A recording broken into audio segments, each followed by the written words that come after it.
Personality type বলে একটা জিনিস আছে, যে মানুষকে হচ্ছে মোটা দাগে 16টা পার্সোনালিটি টাইপে ভাগ করা যায়। তুমিও তো এগ্রি করলা যে বাচ্চাদের গ্রুমিং এর ক্ষেত্রে মা বাবার একটা আসলে বিরাট ভূমিকা আছে, কিন্তু দেখা যায় বাচ্চাটা যখন একটু ডিরেল হয় মা বাবা কিন্তু উল্টা বাচ্চাটারই দোষ দেয়। সে কিন্তু তার শর্টকামিংটা ওইটা কিন্তু সে মানতে রাজি হয় সে না। নিজে হয়তো টাইম দেয় নাই, সে সে নিজে উল্টা হয়তো টেক কেয়ার বলতেছে করে তোমার নাই। জন্য আমি এত স্যাক্রিফাইস করছি, তোমার জন্য আমি এত ইনকাম করছি, এটাই হ্যাঁ। বলতে থাকে, কিন্তু তার যে শর্টকামিংসটা এটা কিন্তু দেখে না অনেক ক্ষেত্রে। হ্যাঁ, এবং মানুষ কিন্তু আসলে মূলত গল্পই শুনতে চায়, গল্পই কিন্তু মানুষ পছন্দ করে। সো তোমার ইলেকট্রিক্যাল ইঞ্জিনিয়ার হওয়ার যে প্যাশন সেটা কেমন ভাবে গ্রো করলো বুয়েটের পুরো সময় জুড়ে?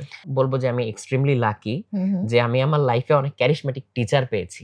জীবনে হয়তো মানে ছোট বড় অনেক কিছুই হয়তো হইতে পারবো, কিন্তু একজন মানে মোহাম্মদ আলী মোহাম্মদ স্যার আলী, হইতে পারবো না। হ্যাঁ, ওটা আমাদের একটা লক্ষ্য থাকতে পারে জীবনের। সবসময়ই চলে যে বুয়েট এখন নাম্বার 1 সাবজেক্ট কোনটা? এটা খুবই মজার একটা বাজে জিনিস। প্রশ্ন, তারপর করি। তখন কি ইলেকট্রিক্যাল ১ নাম্বার সাবজেক্ট ছিল না ২ নাম্বার সাবজেক্ট ছিল? এরকম অনেকেই আছে যারা কিন্তু হায়ার এডুকেশন এবং আরো বেশি রিসার্চ করা, উচ্চশিক্ষা এইসবের জন্য বিদেশ চলে গেছে। কিন্তু ব্যাপারটা এরকম, তোমার সবকিছু হয়ে গেছিল আমি যেটা শুনেছি। হ্যাঁ, কিন্তু তুমি যাওনি। এটা কেন? যে আমার খালা আমার খুব ছোটবেলায় মারা যান।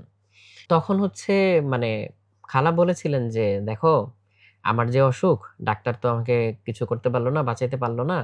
সো তুমি বরং ডাক্তারি পইড়ো না কখনো। তুমি হচ্ছে ইঞ্জিনিয়ার হও।" সো ওইটা কিন্তু মাথায় গেঁথে গেছিল তখন। আচ্ছা। খুব অল্প বয়সে তোমাকে সিইওশিপ দেয়া হইছে বা তুমি অর্জন করে নিছো। এটা আসলে কেমন? ইয়াং পিপল এর মধ্যে তো বটেই। আমি একদম রিসার্চের লিংক দিয়ে আপনাকে দেখাইতে পারবো। বয়স্ক মানুষদের মধ্যেও ব্রেইনের যে বিভিন্ন এরিয়া গুলা, এগুলা ছোট ছোট হয়ে হয়ে যাচ্ছে। আসছে। বিকজ এই জিনিসগুলো এখন আগের মতো অ্যাক্টিভ হয় ইউটিলাইজ না, হচ্ছে না। এক্সাইটেড হয় না। সো একদম শেষে তোমাকে ১ম একটা প্রশ্ন শেষে করব। তোমার স্বপ্ন কি?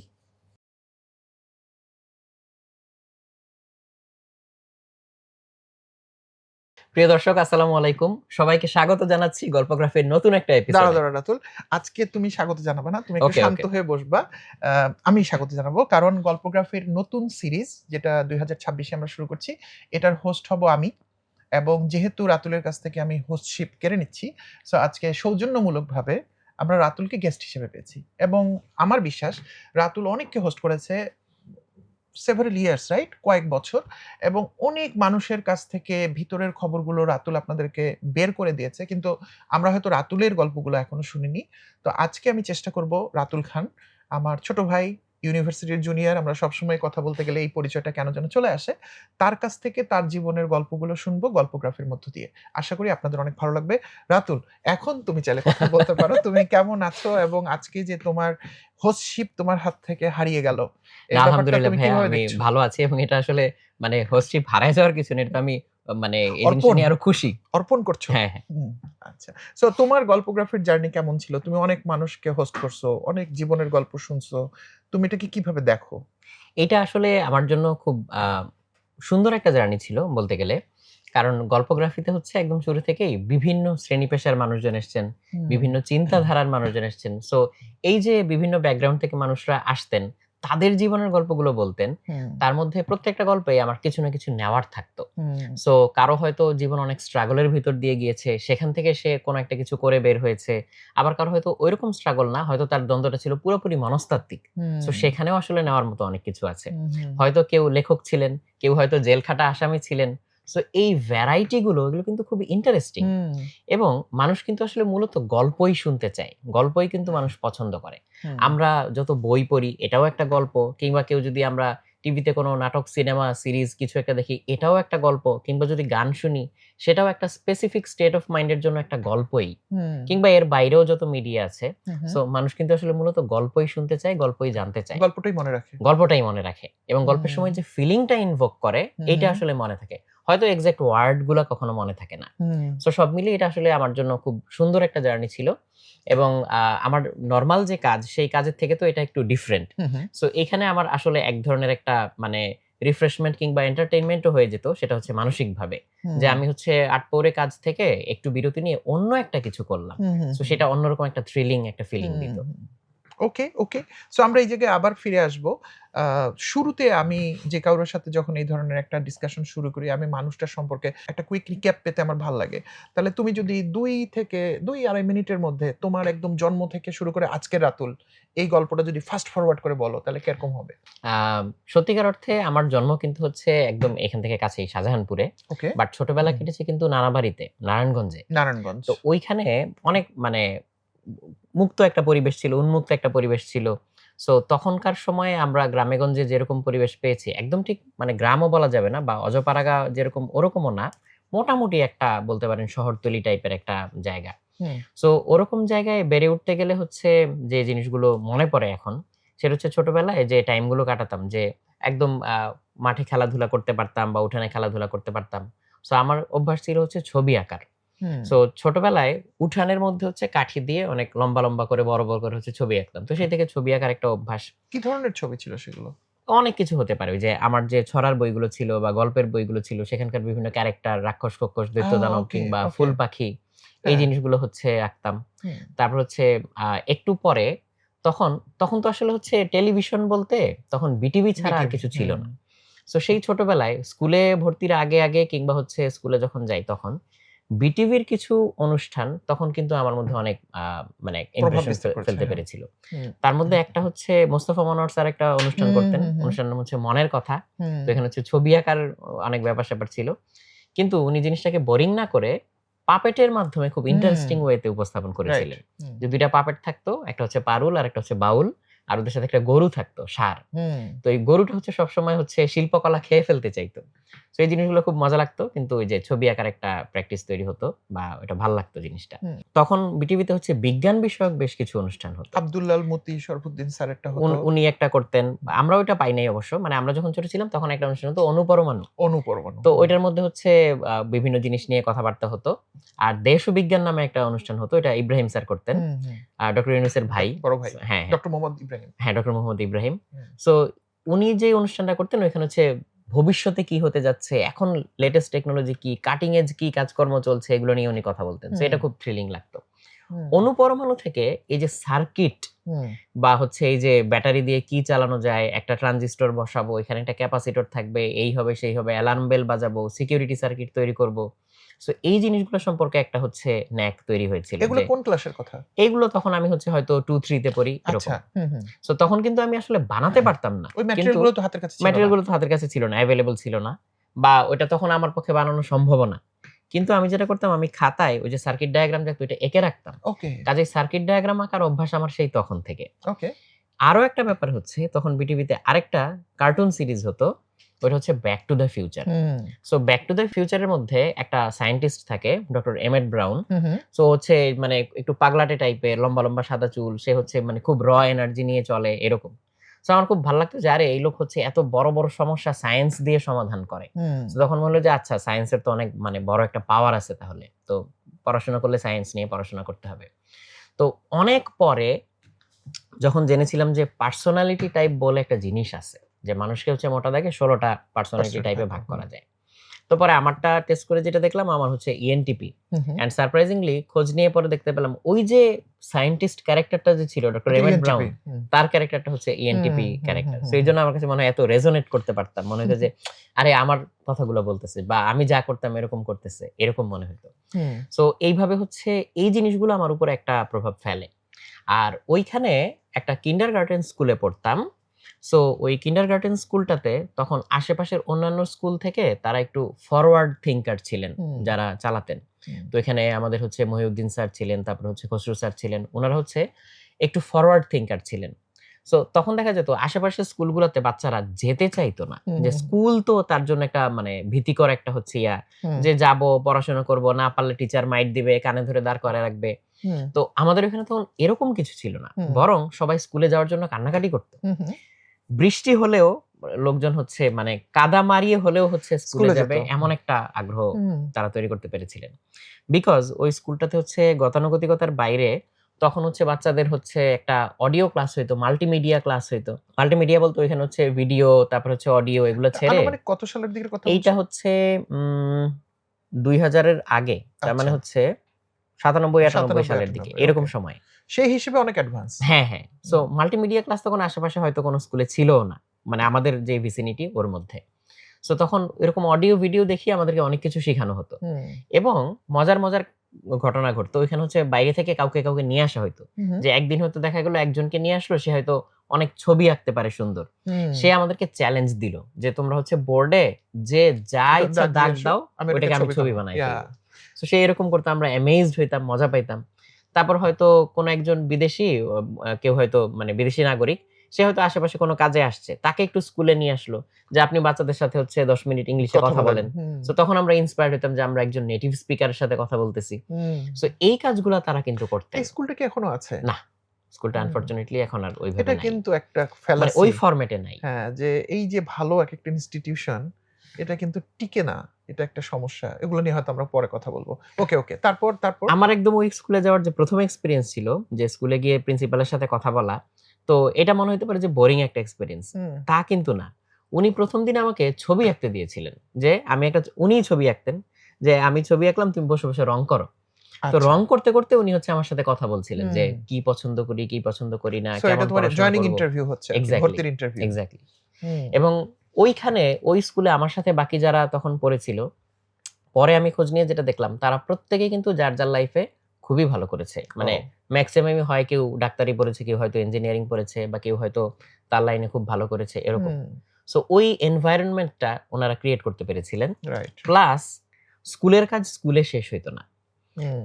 মানে ছোট জায়গা তো, যে এলাকাটায়। সো ওইখানে যেটা হইতো যে স্কুলের পরে, স্কুল তো আর কতক্ষণ ২-৩ ঘন্টা, বাচ্চাদের স্কুল আর কতক্ষণ হয়। হুম। সো স্কুলের পরে বিকালের দিকে হয়তো টিচাররা কেউ হুট করে বাসায় চলে আসতেন একটু খোঁজ নিতে। যে পড়াশোনা কেমন করতেছো বা খেলাধুলা কেমন করতেছো? চলো একটু ওকে। গল্প করি, এরকম। সো হুম। সব মিলে হচ্ছে খুবই ইন্সপায়ারিং একটা টাইম ছিল ওই ওকে। সময়। এটা তোমার প্রাইমারি স্কুলিং, রাইট? হ্যাঁ, হ্যাঁ। হাই স্কুল কোথায় পড়লে? ওইখানে প্রাইমারি শেষ না। কারণ ওইখানে আমি পড়েছিলাম হচ্ছে মেবি ক্লাস 2-3 পর্যন্ত আচ্ছা, এরকম আরকি। ওকে। আমি ক্লাস 3 তে হচ্ছে অ্যাকচুয়ালি ঢাকায় চলে আসি। ওকে। ক্লাস 3 তে ঢাকায় চলে আসি আইডিয়াল স্কুলে। ওকে। সো তখন তো ঢাকায় 3 চলে থেকে আসা হয়। এসএসসি হ্যাঁ, পর্যন্ত। হ্যাঁ। ওকে। এরপর? তারপর Notre Dame college. Notre Dame Notre Dame college. কলেজে পড়ার অভিজ্ঞতাটাও হচ্ছে একটু ইন্টারেস্টিং। হুম। বিকজ আমাদের সময় ওই যে বিভিন্ন কলেজ থেকে ফর্ম তুলে ওইখানে আবার জমা দেওয়া, জমা দিতাম। দৌড়াদৌড়ি করা, সব জায়গায় হুম। একটা ভর্তি পরীক্ষা দেওয়া, এরকম একটা ব্যাপার ছিল। হুম। স্কুলে থাকতে আমি নটরডেম কলেজে সায়েন্স ফেয়ারে এসেছিলাম। হুম। প্রজেক্ট নিয়ে এরকম। আমার আরো কয়েকটা ফ্রেন্ড আবির, জাওয়াদ, শুভ, ওরা। মানে স্টিল আমার ওই ফ্রেন্ড সার্কেলটা এখনো আছে। আজকেই হয়তো ওদের সাথেই দেখা হবে আজকে। সো তখন ওই সায়েন্স ফেয়ারে এসে কলেজটা খুব ভালো লেগেছিল। মনে হয়েছিল যে এটা খুব সুন্দর একটা জায়গা, সুন্দর একটা পরিবেশ, হুম। এবং হচ্ছে সবকিছু দেখে শুনে যে খুব সুন্দর ল্যাব ফ্যাসিলিটিস, বা সবাই হয়তো মাঠে খেলাধুলা করছে আবার পাশে লাইব্রেরিতে পড়াশোনা করছে, এরকম একটা জিনিস। তো এটা দেখে আমার খুব ভালো লেগেছিল যে তখন মনে হয়েছিল যে না, পড়াশোনা করলে হচ্ছে নটরডেম কলেজে পড়তে হবে। হুম। অ্যান্ড ইনফ্যাক্ট এসএসসির পরে আমি হচ্ছে অন্য কোনো কলেজ থেকে মানে অন্য কোনো কলেজে আর ফর্ম জমাই দেই নাই। সো এটা একটা রিস্কি হয়তো ব্যাপার ছিল যে আমি যদি হুম। চান্স না পাইতাম তাহলে কি হইতো। হুম। বাট এমন একটা ইচ্ছা ছিল যে আমার এখানে পড়তে হবে। সো এজন্য আমি আর বদার করি নাই। যে হুম। আমি এখানেই জমা দিব, এখানেই যা হওয়ার হবে। যা হওয়ার হবে। সো ওই সূত্রে পরে হচ্ছে নটরডেম কলেজে আসা। এবং নটরডেম কলেজে আমাদের সময় যে ভাইবা হতো, হুম। সো সেই ভাইবার মধ্যে আমি তো তখন টিচারদেরকে চিনি না। সো আমার ভাইবা নিয়েছিলেন একজন প্রৌঢ় ভদ্রলোক। খুবই শান্ত সৌম্য, মানে ভাইবাতে এরকম একটা এটা তো একটা লাইফের একটা টার্নিং মোমেন্ট যে আমি অবশ্যই। হচ্ছে কোন কলেজে পড়বো, ভালো হুম। কলেজ হলে কি হবে, না হলে কি হবে। সো ওই সময়টাতে আমি যখন ভাইবা দিতে ঢুকলাম, আমার মধ্যে তো একটা অস্থিরতা ডেফিনিটলি ছিলই। হুম। কিন্তু স্যারকে দেখে, যিনি আমার ভাইবা নিবেন, তা আমার মন-টন খুব শান্ত হয়ে গেল। মনে হলো যে না, আমি মানে মানে খুবই একটা ওয়ার্ম ফিলিং পাচ্ছিলাম। হুম। সো পরবর্তীতে যখন ক্লাসে গেলাম, তখন হচ্ছে স্যার যখন আমাদের ক্লাস নেয়া শুরু করলেন, জানলাম উনি হচ্ছে দি লেজেন্ডারি সুশান্ত স্যার। ওকে। সুশান্ত স্যারের হচ্ছে আমরা ফিজিক্স বইটা হুম। পড়েছিলাম, টেক্সট বুকটা পড়েছিলাম। উনি হচ্ছে জাতীয় পর্যায়েও সেরা শিক্ষক নির্বাচিত রাইট। হয়েছিলেন কয়েকবার। হুম। সো ওই জার্নিটা খুব ভালো ছিল। মানে তখনকার যে শিক্ষকরা তারা কিন্তু হচ্ছে জিনিসগুলো জানতেন, বুঝতেন যে কাকে আসলে কিরকম ভাবে হচ্ছে ইন্সপায়ার করতে হবে, বা কোন জায়গায় ইন্সপায়ারেশন দরকার, কোন জায়গায় একটু কঠিন শাসন দরকার। সো এই জায়গাগুলো। নটরডেম কলেজটাও খুবই ভালো একটা এক্সপেরিয়েন্স ছিল। বিকজ সুশান্ত স্যারের মতো স্যারকে আমরা পেয়েছি, কিংবা জওহরলাল স্যারের মতো মানুষকে আমরা পেয়েছি। তো এই জিনিসগুলো আসলে ভোলার না।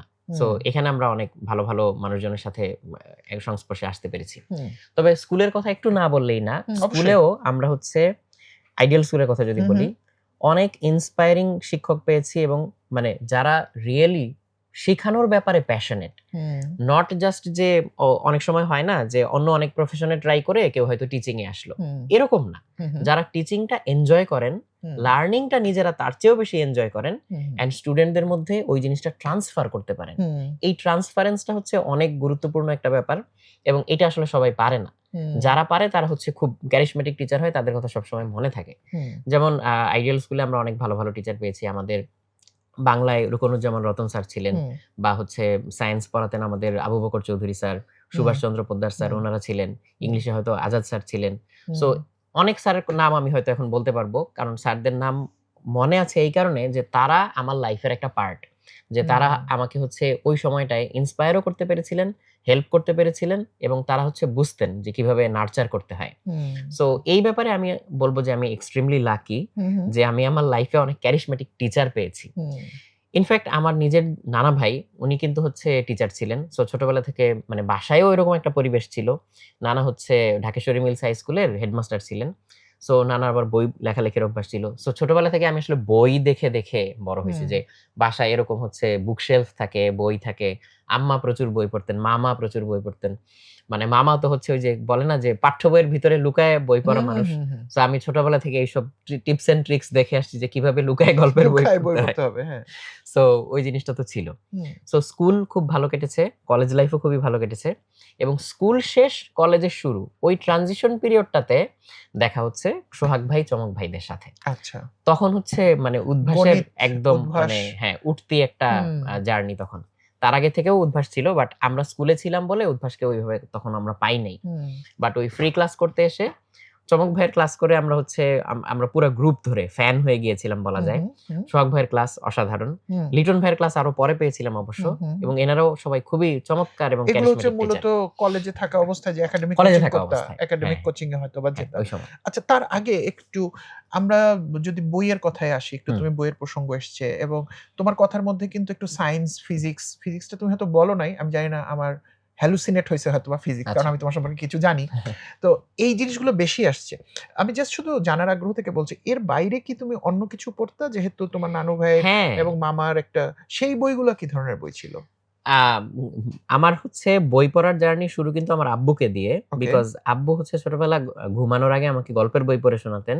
এবং ছোট বাচ্চাদের আমরা কি পড়ে শোনাই? রূপকথার গল্প পড়ে আলিফ শোনাই। লায়লা, সো আলিফ লায়লা বা ঠাকুরমার ঝুলি এই ধরনের নবী গল্প। রাসূলদের কাহিনী। হ্যাঁ, এরকম বিভিন্ন কাহিনী। তো আব্বু যেটা করতেন যে কোন একটা গল্প মানে কয়েকদিন পড়ার পরে যখন অভ্যাস হয়ে গেল, তখন হচ্ছে অর্ধেক পড়ে রেখে দিতেন। যে এটা তো শেষ। তো আমি তো মানে মিলাইতে পারি না যে গল্প শেষ কিভাবে শেষ কিভাবে হলো শেষ হইল? এখানে? হ্যাঁ। গল্প তো নরমালি এভাবে শেষ হয় না। হুম। হয় হচ্ছে রাজপুত্র রাক্ষসকে মারবে, তারপরে সুখে শান্তিতে বসবাস করবে। অথবা রাক্ষস রাজপুত্রকে খেয়ে ফেলবে। হইতে পারে। যদি ট্র্যাজেডি অন্তত হয়। কোন একটা এন্ডিং তো হবে। এন্ডিং থাকতে হবে। এভাবে তো হইতে পারে না। হুম। সো তখন মনে হলো যে না এটা তো জানতে হবে আমার। তাইলে তো পড়তে হবে। সো আম্মুর কাছে গেলাম যে আম্মু এটা কিভাবে পড়তে হয়? সো আম্মু বলল যে এই যে এগুলা এই যে এরকম অক্ষর, এগুলো অক্ষর, হ্যাঁ, এগুলার হ্যাঁ, একেকটা হ্যাঁ। উচ্চারণ এটা কোন এভাবে পড়তে। ক্লাসের কথা বলতেছো? শিশু ক্লাসে না, শ্রেণী? তখনও আমি আচ্ছা, হচ্ছে স্কুলে তখন তুমি পড়ি না। বাংলাও পড়তে পারো না। না, না। ইন্টারেস্টিং। তখন স্কুলে পড়ি না। সো তখন আম্মু হচ্ছে আমাকে ওই যে বর্ণপরিচয় শেখান যে এভাবে, হুম, এভাবে হচ্ছে পড়তে হয়। সো এরপরে হচ্ছে ইমিডিয়েটলি না হলেও মানে খুব দ্রুত হচ্ছে আমি পড়তে শিখি। বিকজ ওই পড়ার আগ্রহ, হুম, মানে গল্প জানার আগ্রহ ওইখান থেকে। হুম, অ্যান্ড তখন হচ্ছে আমাকে মামা তো বটেই, মামা, আব্বু-আম্মু বা আশেপাশে আরো যারা ছিলেন তারা হচ্ছে প্রচুর বই গিফট করতেন। যেহেতু আমার হুম, বই পড়ার আগ্রহ। হুম, সো প্রচুর বই গিফট করতেন। তার মধ্যে ভ্যারাইটিস বই থাকতো। রূপকথার বই যেমন থাকতো, ঠিক তেমনি গোয়েন্দা কাহিনী। হুম। মানে তখন ফেলুদার বই হাতে পেয়েছি। ফেলুদা। হুম। ৩ গোয়েন্দা আমি পেয়েছি আরো ৩ পরে। গোয়েন্দা আরো পরে। হুম। তারপরে হচ্ছে ওইখানে সায়েন্স ফিকশন থাকতো কিংবা কিশোর হচ্ছে ক্লাসিক পড়ছো? এগুলো আরো পরে। আরো পরে। আচ্ছা। শুরুর দিকে হচ্ছে এই রূপকথা, তারপর হচ্ছে গোয়েন্দা গল্প, তারপর হচ্ছে এই যে মানুষের যে সায়েন্সের যে জার্নি, হুম, আব্দুল্লাহ আল মুতি স্যারের বইগুলো হুম, এগুলো ছিল। তারপর হচ্ছে মহাকাশ বিজয় মানুষ নামে একটা বই ছিল। মানে স্পেস টেকনোলজি নিয়ে একটা বই ছিল। হুম, হুম, সুমন পাটোয়ারির লেখা। সো এই বইগুলো তখন হচ্ছে ছিল হুম, হাতের কাছে। তারপর হচ্ছে আ বাসায় বই যেগুলো ছিল তার মধ্যে আমার জন্য পড়ার যেগুলো উপযোগী সেগুলো তো আমি পড়ে ফেলতামই। পরে হচ্ছে যে আশেপাশের স্কুলগুলাতে স্কুলের লাইব্রেরি থাকতো। হুম, সো তখন হচ্ছে বিভিন্ন আশেপাশের বড় স্কুলগুলাতে দেখা যেত যে বিভিন্ন প্রতিষ্ঠান থেকে বই ডোনেট বই করত ডোনেট করতো। বা হ্যাঁ। হচ্ছে লাইব্রেরি বানিয়ে দিয়ে যেত হুম, এরকম। তো এখানে ব্র্যাকেরও একটা বড় গণকেন্দ্র পাঠাগার ছিল। সো ব্র্যাক হুম, তো একসময় এগুলো নিয়ে অনেক কাজ করেছে। এখনো হুম, করে। হুম, সো ওরকম একটা লাইব্রেরিতে গিয়ে আমি হুম, তখন হচ্ছে ছুটির সময় যেটা হইতো, যেমন হুম, হচ্ছে এখন রমজান মাস হুম, চলছে। সো রমজান মাসে তো স্কুল বন্ধ পুরো থাকে, মাস ছুটি হ্যাঁ থাকতো। ছুটি থাকতো, এবারও থাকছে কিন্তু। এখনো থাকছে। তো তখন আমার রুটিনটা ছিল এরকম, এটা হয়তো আমি ক্লাস 5-6 এর কথা বলছি, যে তখন রুটিনটা এরকম যে সকালবেলা আমি যেতাম, গিয়ে হচ্ছে ওইখানে লাইব্রেরিতে বসে একটা বই পড়তাম, ওই বইটা শেষ করে তারপর হচ্ছে আরেকটা বই সাইন দিয়ে নিয়ে আসতাম, এসে বাসায় বাকি সারাদিন ওই বইটা পড়ে শেষ করতাম, পরের দিন ওইটা আবার জমা জমা দিয়ে দিয়ে আবার আরেকটা হচ্ছে ডেইলি ২ টা বই। কাইন্ড অফ এরকম। সো ওই সময় হচ্ছে অনেক রকম বই পড়া হয়েছে, সাহিত্য, সাহিত্য সংস্কৃতি, ডেফিনেটলি, তারপর হচ্ছে ভ্রমণ কাহিনী, শিকার কাহিনী। অনুবাদ। জিম করবেটের বইগুলো হ্যাঁ, হচ্ছে হ্যাঁ, হ্যাঁ। এত এক্সেপশনালি ভালো ছিল, মানে এইটা যে একটা মানুষের সত্যিকারের জীবন, সে যে রিয়েলি এটা মানে এটার ভিতর দিয়ে গেছে, ওই ওয়ার্ল্ডটা মনে হয় এখন আর নাই, ওই ওয়ার্ল্ডটা আর নাই, মনে হয় এটা ডিফারেন্ট কোনো ওয়ার্ল্ডের ওয়ার্ল্ড কথা ছিল। উনি বলছেন এরকম। সেবা প্রকাশনের বই পড়ছো? প্রচুর, প্রচুর। মাসুদ রানা? মাসুদ রানা হচ্ছে অনেক পরে আমার হাতে আসে, কিন্তু মাসুদ রানা হচ্ছে মানে তখন মাসুদ রানা আমার অত তখন ভালো লাগে নাই, মানে আচ্ছা। ছোটবেলায় হচ্ছে অত ভালো লাগে নাই। মাসুদ রানার বইগুলো পড়া হয়েছে পরে। পরে বলতে ছোটবেলায় কখন? পরে বলতে ইন্টারমিডিয়েট? হচ্ছে ইন্টারে বা তার ওই আচ্ছা, সময়, আচ্ছা। ওই হ্যাঁ, সমসাময়িক সময়। ওকে। ছোটবেলায় বেশি পড়া হতো হচ্ছে ৩ গোয়েন্দা, এবং ৩ গোয়েন্দার নেশা এতই মানে কড়া ছিল স্কুলে আমাদের মধ্যে, যে আমরা স্কুলে এসে ওই যে বই এক্সচেঞ্জ করতাম প্রচুর। বইয়ে স্কুলে হচ্ছে আমাদের বই পড়ার আগ্রহ দেখে আমাদের হচ্ছে ক্লাস টিচার যারা ছিলেন তারা হচ্ছে স্কুলের কাবার্ডেই একটা জায়গা করে দিয়েছেন, তোমরা এখানে বই রাখো, এখানে হচ্ছে নিয়ে তোমরা এক্সচেঞ্জ করো, আমিও কিছু বই তোমাদেরকে কিনে দিচ্ছি। সো পড়ার একটা ভালো অভ্যাস ছিল। ৩ গোয়েন্দার বইগুলো খুবই ইন্টারেস্টিং ছিল। তো রকিব হাসান স্যারের সাথে আমার কখনো মানে সামনাসামনি কথা হয় নাই। আই উইশ যে তাকে মিট করতে পারলে খুব ভালো হইতো। মানে তাকে অনেক পছন্দ করতাম। উনার মুনশিয়ানাটা ছিল যে উনি কখনো ওই বইগুলাকে ডিরেক্ট আক্ষরিক অনুবাদ করেন নাই। ৩ গোয়েন্দা যেটা থ্রি ইনভেস্টিগেটরস, এটার অরিজিনাল সিরিজটাতে বই কিন্তু অনেক অল্প। ওইখানে হচ্ছে ওই যে আলফ্রেড হিচকক অ্যান্ড থ্রি ইনভেস্টিগেটরস এরকম একটা সিরিজ ছিল। ও আরেকজন লিখতেন, বাট আলফ্রেড হিচককের নামটা ইউজ করতেন হচ্ছে পাবলিসিটির জন্য আরকি। হিচকক ওইটাতে রাজি ছিলেন। সো এখান থেকে কিছু টিভি মুভিও হয়েছিল বা সিরিজ টাইপের। সো ওইখানে বইয়ের সংখ্যা কিন্তু কম, গল্প অনেক অল্প। বাট রকিব হাসান যেটা করতেন, অন্য অনেক সোর্স থেকে এনে ৩ গোয়েন্দায় রূপান্তর করতেন জিনিসটা। চরিত্রায়ন করতেন। হ্যাঁ, শুরুতে লেখা থাকতো না বিদেশি গল্পের ছায়া অবলম্বনে। সো সেই ছায়াটা আসলে কি সেটা পরে খুঁজে বের করতে পেরেছিলাম যে কোনটা কোনখান তো থেকে। কখনো ৩ গোয়েন্দার ১ গোয়েন্দা হইতে ইচ্ছা করে নাই? হয়তো করছে, বাট ওইরকম হচ্ছে মানে অ্যাডভেঞ্চারে বের হয়ে পড়তে ওইভাবে ইচ্ছা করে নাই, বরং পড়াটাকে বেশি এনজয় করতাম। পরে আমি সোর্স গুলা খুঁজে বের করছিলাম যে থ্রি ইনভেস্টিগেটরস থেকে অনেক কিছু তো নেওয়া, তারপর হচ্ছে ব্রিটিশ একটা সিরিজ ছিল হার্ডি বয়েজ, ওইখান থেকে কিছু গল্প নেওয়া, ওয়েস্টার্ন সিরিজ থেকে কিছু গল্প নেওয়া, ফেমাস 5 আছে ওইখান থেকে কিছু নেওয়া, গুজবাম্পস থেকে কিছু নেওয়া। এন্ড মজার ব্যাপার হচ্ছে ছোটবেলায় ৩ গোয়েন্দার যে বইগুলো বেশি ফেভারিট ছিল সেগুলো হয়তো বারে বারে রিভিশন দিতাম, সো গল্পগুলো একদম মানে মুখস্থের মতো হয়ে যেত। এবং ওইগুলোর যে অরিজিনাল গল্পগুলো ছিল ওইগুলোও আমি হচ্ছে খুঁজে বের করে পরে পড়েছিলাম। যেমন হচ্ছে ৩ গোয়েন্দার কিছু গল্প ইনিড ব্লাইটনের হচ্ছে ওই যে ফাইন্ড আউটার্স একটা সিরিজ ছিল, ওইখান থেকে নেওয়া। এভাবে কি তোমার আস্তে আস্তে ইংরেজি পড়ার অভ্যাস শুরু হলো? কাইন্ড অফ বলতে পারি। আর এইখান থেকে তখন মনে হয়েছিল যে মূল গল্পগুলো যতটা ইন্টারেস্টিং, রকিব হাসানের বাংলাগুলো তার চেয়ে ফার মোর ইন্টারেস্টিং। এবং এইটা কিন্তু তখনকার আমলে সেবার আরো যারা অনুবাদ করতেন, এই যে রকিব হাসান স্যার, আব্দুল হাকিম, উনাদের অনুবাদে কিন্তু এটা কমন একটা ট্রেট ছিল যে উনারা লোকালাইজেশনটা খুব ভালো করতে পারতেন। যেমন সেবার হচ্ছে একটা অনুবাদ ছিল দ্য লস্ট ওয়ার্ল্ডের, আর্থার কনান ডয়েলের লস্ট ওয়ার্ল্ডের।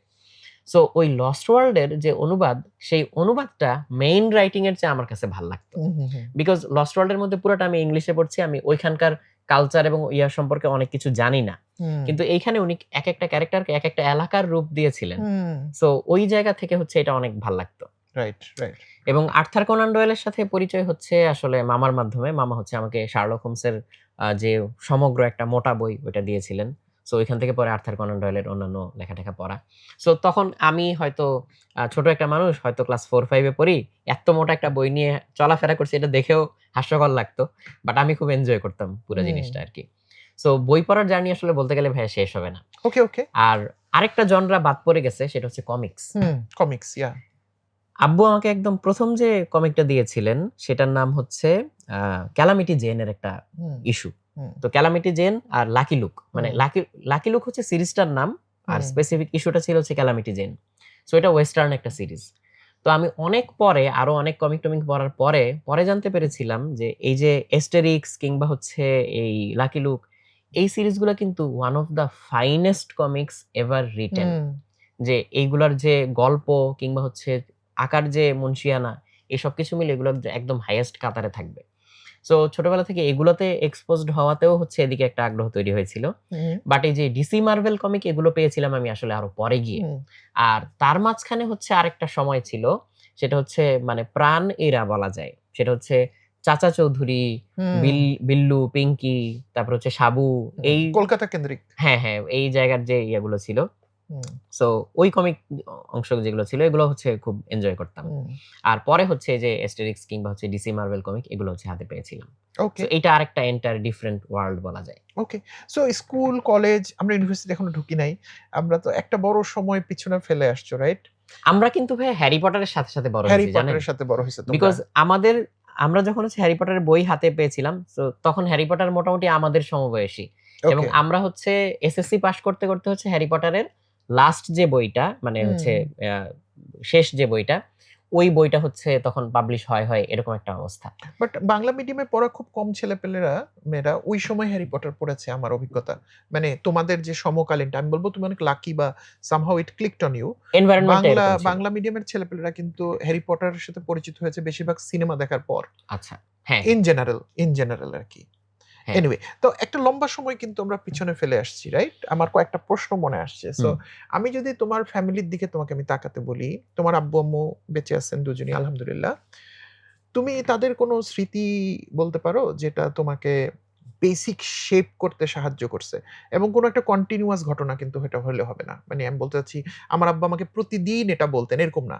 কোনো একটা ঘটনা, একটা স্পেসিফিক ঘটনা যেইটা তোমাকে এখনো তোমাকে নাড়া দেয় তোমার ভিতরে। উম ওরকম স্পেসিফিক খুব নাড়া দেওয়ার মতো ঘটনা হয়তো এই মুহূর্তে মাথায় আসবে না। বাট কিংবা পুরো পরিবারের কোনো একটা ব্যাকগ্রাউন্ড যেটা তোমাকে শেপ করছে পরবর্তীতে। হ্যাঁ, একটা ঘটনা বলতে পারি।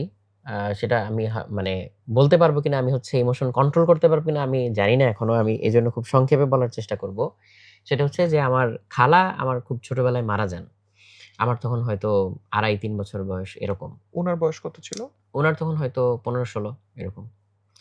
সো আমি যেহেতু ছোট মানুষ, খালা আমাকে খুব আদর করতেন। সো খালার সাথে খুব সখ্যতা ছিল। সো খালার তখন হচ্ছে ক্যান্সার হয় এবং ক্যান্সার হয়ে খালা মারা যান। তো তখন হচ্ছে মানে খালা বলেছিলেন যে, "দেখো, আমার যে অসুখ, ডাক্তার তো আমাকে কিছু করতে পারল না, বাঁচাইতে পারল না। সো তুমি বরং ডাক্তারি পইড়ো না কখনো। তুমি হচ্ছে ইঞ্জিনিয়ার হও।" হুম, সো ওইটা কিন্তু মাথায় গেঁথে গেছিল তখন। আচ্ছা, ওকে। সো মেবি এজন্য কখনোই হচ্ছে ওই মানে ডাক্তারি পড়তে ইচ্ছা করে নাই? ইচ্ছা করে নাই। এখন হয়তো ওইটা ওই মোমেন্টের জন্য হয়তো হুম, খালার একটা এক্সপ্রেশন ছিল। হুম, হুম, আ বাট ইট স্টাক। হুম। কিন্তু তখন তোমার বয়স ২-৩ বছর তুমি হ্যাঁ, বললা। এই ২.৫-৩ বছর। ২.৫-৩ বছর। এটা স্মৃতি মনে আছে তোমার? মনে আছে কারণ এটা আমার জন্য খুব শকিং একটা স্মৃতি ছিল। ট্রমাটিক কারণ ছিল। খালাতো হুম। তখন মারা গিয়েছিলেন। আচ্ছা। Okay, okay. I am sorry to know that. But still এটা তো নিশ্চয়ই তোমার জীবনের একটা জায়গায় রয়ে গেছে স্মৃতিটা। হয়তো ইনশাআল্লাহ পজিটিভ ভাবে কাজে লাগবে। আমি যদি একটু শিক্ষকদের দিকে তাকাই, আমি বলব অনেক লাকি। বারবার এই শব্দটা আমার মাথায় আসতেছে এবং আমি আরো একটা প্রশ্ন করব তোমাকে এই লাইনে। তার আগে এই যে এত ভালো, ভালো শিক্ষকদের সংস্পর্শে আসছো, সেই কিন্ডারগার্টেন থেকে শুরু করে সুশান্ত স্যারদের লেভেলটা মানে আমি একজনের নামই বললাম, হুম, নিশ্চয়ই হুম। আরো অনেক আছে। এবং আমরা যারা মানে জেলা শহরে বড় হইছি আমাদের কাছে কিন্তু এগুলা এই যে বই পড়তাম, আমরাও সুশান্ত স্যারের বই পড়েছি। যদিও এটা আমাদের একটা সেকেন্ডারি টেক্সট হিসেবে আমরা পড়তাম বুয়েট ভর্তি পরীক্ষার জন্য। আচ্ছা। কারণ আমরা তখন হচ্ছে ইসাক স্যারদের ফিজিক্স হ্যাঁ, হ্যাঁ, হ্যাঁ। পড়তাম আরকি। হ্যাঁ, তো সেগুলো এরকম তো ছিলই। ছিল। আর এটা আমরা পড়তাম হচ্ছে বুয়েট ভর্তি পরীক্ষার আগে। তো এই মানুষগুলোকে তো আমরা সামনে দেখিনি কখনো। হ্যাঁ? তো আমরা যেমন হয়তো সাইনুদ্দিন ওয়াদুদ স্যারকে আমরা দেখেছি। উনি রংপুরে বাড়ি ছিল উনার। তো এই যে ঢাকার মানুষ, নটরডেম, আমি কখনো নটরডেম তো পড়া হয়নি। আমার কিন্তু এটা ভিতরে সবসময় আমাকে স্ট্রাইক করে। যে নটরডেমে পড়লে হয়তো এরকম হতাম, ওরকম হতাম। তো তুমি খুব সৌভাগ্যবান যে এই জিনিসগুলো তুমি পেয়েছো। তাহলে এই যে ছোটবেলার নারায়ণগঞ্জের স্কুলের স্যার থেকে শুরু করে এই যে স্যার আমি বুয়েটে কিন্তু এখনো ঢুকি নাই এই পর্যন্ত। মানে কোনো বিশেষ স্মৃতি তোমার মনে আছে যেটা একইভাবে তোমাকে স্ট্রাইক করছে? অথবা তুমি সুযোগ পেলে তাকে তুমি আজকে কৃতজ্ঞতা জানাতে ওই স্যারকে। আমরা জানি না উনি বেঁচে আছেন কি নেই, যোগাযোগ হবে কি হবে না। কিন্তু তুমি তাকে বলতা যে, "আপনার এইটাই আমাকে আজকে এতদূর নিয়ে আসছে।" এরকম আসলে হচ্ছে বলতে গেলে অনেকের কথাই বলতে হবে। ২ জনেরকে যেমন বলো। আমার একদম শুরুতে যে কিন্ডারগার্টেন এর যে টিচাররা ছিলেন, বিশেষ করে হচ্ছে খসরু স্যার। খসরু স্যার, হ্যাঁ, ওকে। স্যারের কোনো খোঁজ আছে এখন জানা? উম হয়তো খুঁজে বের করতে পারবো। আচ্ছা, ওকে তুমি ক্যামেরাতে বলতে পারো খসরু স্যারকে। স্যার হয়তো নিজেও শুনে ফেলতে পারে। হ্যাঁ। হ্যাঁ, আ স্যারকে যেটা বলতে চাই যে তখন পড়াশোনা তো পড়াশোনার জায়গায়, বাট হচ্ছে স্যার নিজে খুব ক্রিয়েটিভ মানুষ ছিলেন এবং ক্রিয়েটিভিটির স্পার্কটা এটা হচ্ছে নোটিস করতে পারা কারো মধ্যে এবং সেটাকে হচ্ছে নার্চার করার জন্য ইন্সপায়ার করা, এই জিনিসটা হচ্ছে উনি আমাকে দিয়েছিলেন। সো এই জন্য হচ্ছে স্যারের প্রতি অনেক কৃতজ্ঞ, এটা মনে থাকবে। আর স্কুলে বলতে গেলে হচ্ছে আসলে কয়েকজন স্যারের কথাই বলতে হয়। যেমন স্কুলে হচ্ছে রতন স্যারের কথা বলবো, সুভাষ স্যারের কথা বলবো, বকর স্যারের কথা বলবো, আজাদ স্যারের কথা বলবো, এনায়েত স্যারের কথা বলবো। স্যাররা হচ্ছে আমাদেরকে যখন পড়াতেন, তো যেমন ধরেন হচ্ছে স্কুলের বাইরে আমরা হচ্ছে স্যারদের কাছে হচ্ছে প্রাইভেটও পড়তাম। সো ওই সময় স্যাররা কিন্তু আমাদের কাছে ইভেন মানে কোনো মাসে বেতনও চাইতেন না। যে বাবা তোমার হচ্ছে এই মাসের বেতনটা ডিউ, টাকাটা দিয়ে যাও। এই কথাগুলো কখনো বলতেন না। স্যাররা সবসময়ই হচ্ছে মানে আমাদেরকে এতটাই টেক কেয়ার করতেন, মানে কাইন্ড অফ নিজের সন্তানের মতো। এইটা আসলে আমি বলব এক্সট্রিমলি আমি লাকি। মানে they were passionate teachers. Exactly, exactly. এবং ফিজিক্সের যে প্যাশন, এটা কিন্তু আসলে বকর স্যারের কাছ থেকে পাওয়া। স্যার পৃথিবীতে নেই, মারা গিয়েছেন। তো স্যারের প্রতি অনেক কৃতজ্ঞ যে ফিজিক্সের প্যাশনটা একদম স্যারের কাছ থেকে পাওয়া। ওকে, হয়তো স্যারের সন্তানরা বা যারা আছেন তারা শুনলে তারাও গৌরববোধ করবেন আজকের দিনে। কারণ আমরা তো জীবনকে যেভাবে দেখি তাতে আমরা তো অনেক কিছু করার চেষ্টা করি। টাকা, পয়সা, বাড়ি-গাড়ি। কিন্তু আসলে দিন শেষে এই যে আজকে তুমি স্যারের কথা বললেন, স্যার হয়তো বেঁচে নাই। কিন্তু তুমি কিন্তু তার legacy টানছো। কতটুকু সফল হচ্ছ, ব্যর্থ হচ্ছ সেটা পরের কথা। কিন্তু তুমি আজকে ভিন্ন একটা প্রেক্ষাপটে, ভিন্ন একটা জায়গায় তার সাথে কোনো লেনদেন নাই। এমন না যে তাকে বললে তার ৳১,০০,০০০ তার অ্যাকাউন্টে জমা হবে। কিন্তু তুমি মন থেকে কৃতজ্ঞতা জানাচ্ছ তাকে। তিনি যেখানেই থাকুক। এটা কিন্তু একটা বড় পাওয়া। তো ভাইয়াদের কাছ থেকে হচ্ছে বুয়েটের অনেক গল্প শুনতাম। সো তখন মনে হতো যে না, বাংলাদেশে হচ্ছে তাইলে বুয়েটেই পড়া যায় বা বুয়েটে পড়াটা ভালো একটা জিনিস। কিন্তু তখনও পর্যন্ত আমার ইচ্ছা ছিল যে আমি আর্কিটেকচারে পড়বো। যেহেতু ছবি-টবি আঁকতে পছন্দ করতাম, মোটামুটি পারতাম। সো আর্কিটেকচারে পড়বো ওই আশা ছিল। এবং ওইটার জন্য প্রিপারেশন নিচ্ছিলাম। তো পরবর্তীতে এসে অ্যাডমিশন টেস্টের আগে বা যখন অ্যাডমিশনের জন্য প্রিপারেশন চলে, তখন হচ্ছে মানে মেইনলি সোহাগ ভাইয়ের থেকে ইন্সপায়ার্ড হই যে না, ট্রিপলি একটা ভালো জিনিস। বিকজ ট্রিপলি হচ্ছে অনেক ডাইভার্সিফাইড। এই যে আমার ছোটবেলা থেকে সার্কিট-টার্কিট নিয়ে আগ্রহ, আমি এটা করতে পারবো। এরপরে এখান থেকে হচ্ছে আরো অনেক দিকে যাওয়া যায়। ডাইভার্সিফাইড একটা জিনিস। সো তখন হচ্ছে ট্রিপলির দিকে আস্তে, আস্তে ইয়াটা তৈরি হয়। এবং ভর্তি পরীক্ষা দেওয়া সময় পর্যন্তও হচ্ছে আমি ফুললি ডিসাইডেড ছিলাম না আসলে কোনটা পড়বো। সো এইজন্য আর্কিটেকচারেও পরীক্ষা দিয়েছিলাম। আর মেইন ইঞ্জিনিয়ারিং পরীক্ষা যেটা, সেটা তো আগেই দিতে হয়। পরে হচ্ছে আর্কিটেকচারের ড্রয়িং পরীক্ষা। শেষে একটা পরীক্ষা। হ্যাঁ, সো আলাদা করে। তো পরে হচ্ছে যখন ২ টাতেই হচ্ছে নাম আসলো, তো পরে হচ্ছে ভাইয়ার সাথে কথা বলে ডিসাইড করেছিলাম যে না, তাহলে ইলেকট্রিক্যালি পড়বে। ট্রিপলি পড়া যায়। এটা খুবই মজার বাজে একটা প্রশ্ন, জিনিস। তারপর করি। তখন কি ইলেকট্রিক্যাল ১ নাম্বার সাবজেক্ট ছিল না ২ নাম্বার সাবজেক্ট ছিল? তখন কাইন্ড অফ হচ্ছে ১ থেকে ২ এর দিকে যাচ্ছে, এরকম একটা ওকে, ট্রানজিশন পিরিয়ড। ওকে। বিকজ ওই তার আগে হচ্ছে তখন তথাকথিত কোট আনকোট ১ নাম্বার সাবজেক্ট ছিল ওই টেলকো গুলার কারণে। তখন টেলকোতে ইলেকট্রিক্যাল হয়ে হচ্ছে গেছিল নাম্বার 1? হ্যাঁ, প্রচুর ওকে। মানুষজন নিচ্ছিল। আচ্ছা, সো আচ্ছা। এইজন্য তখন এটা একটা বলা যায় যে এরকম ওকে, ছিল। ওকে। তো এটা হচ্ছে একটা সবসময়ই চলে যে বুয়েটে এখন নাম্বার 1 সাবজেক্ট কোনটা? যেমন আমি ইলেকট্রিক্যালে পড়ছি, সে কিন্তু ওই সময় নাম্বার 1 কিন্তু কম্পিউটার ছিল। তো ১ম আচ্ছা, ৬০ জন কম্পিউটারে বা ১২০ জন আমার মনে নাই। সো আমরা 2nd গ্রেড স্টুডেন্ট ছিলাম। আচ্ছা, বাট আচ্ছা। পরে যখন শুনি যে ইলেকট্রিক্যাল নাম্বার 1 তখন ভাল লাগে যে হ্যাঁ, আমাদের সময় বেশিরভাগ হচ্ছে যারা ১ম এ ছিল তারা হচ্ছে ট্রিপলি নিয়েছিল আরকি ট্রিপলিতে তখন। নিয়েছিল। ওকে। তুমি ট্রিপলির গল্পটা বলছিলা। তো আমার এখানে একটা ছোট প্রশ্ন তো মনে হইছে যে এই যে তুমি আর্কিটেক্ট হলা না এবং ইলেকট্রিক্যাল ইঞ্জিনিয়ার হলা এবং তারপর কি হলা এটা আমরা আরো পরে আলাপ করব। তোমার কি মনে হয় তুমি ঠিক কাজ করছো? আমার তো মনে হয় যে ভালোই হইছে ভালোই আলহামদুলিল্লাহ। হয়েছে। কিন্তু আর্কিটেক্ট হলে কি হইতো এটা তো আর তুমি জানলা না। জানি না। এটা নিয়ে কোনো দুঃখ আছে? তেমন একটা নাই ভাইয়া। আচ্ছা। ওকে। I wonder sometimes but not much. Okay. So আমি বললাম না আমার একটা প্রশ্ন জমা হয়েছে। ওই প্রশ্নটা আমি এখন করি। আমি যখন তোমার প্রাইমারি স্কুল থেকে শুনতেছিলাম তোমার গল্প, তোমার বাসা, তোমার নানু ভাই, তোমার আব্বা, তোমার মামা, হ্যাঁ? ইভেন তোমার একটা খালার স্মৃতি কিন্তু সেটাও তোমাকে খুব পজিটিভলি ইমপ্যাক্ট করে গেছে কিন্তু যদিও স্মৃতিটা খুব কষ্টকর।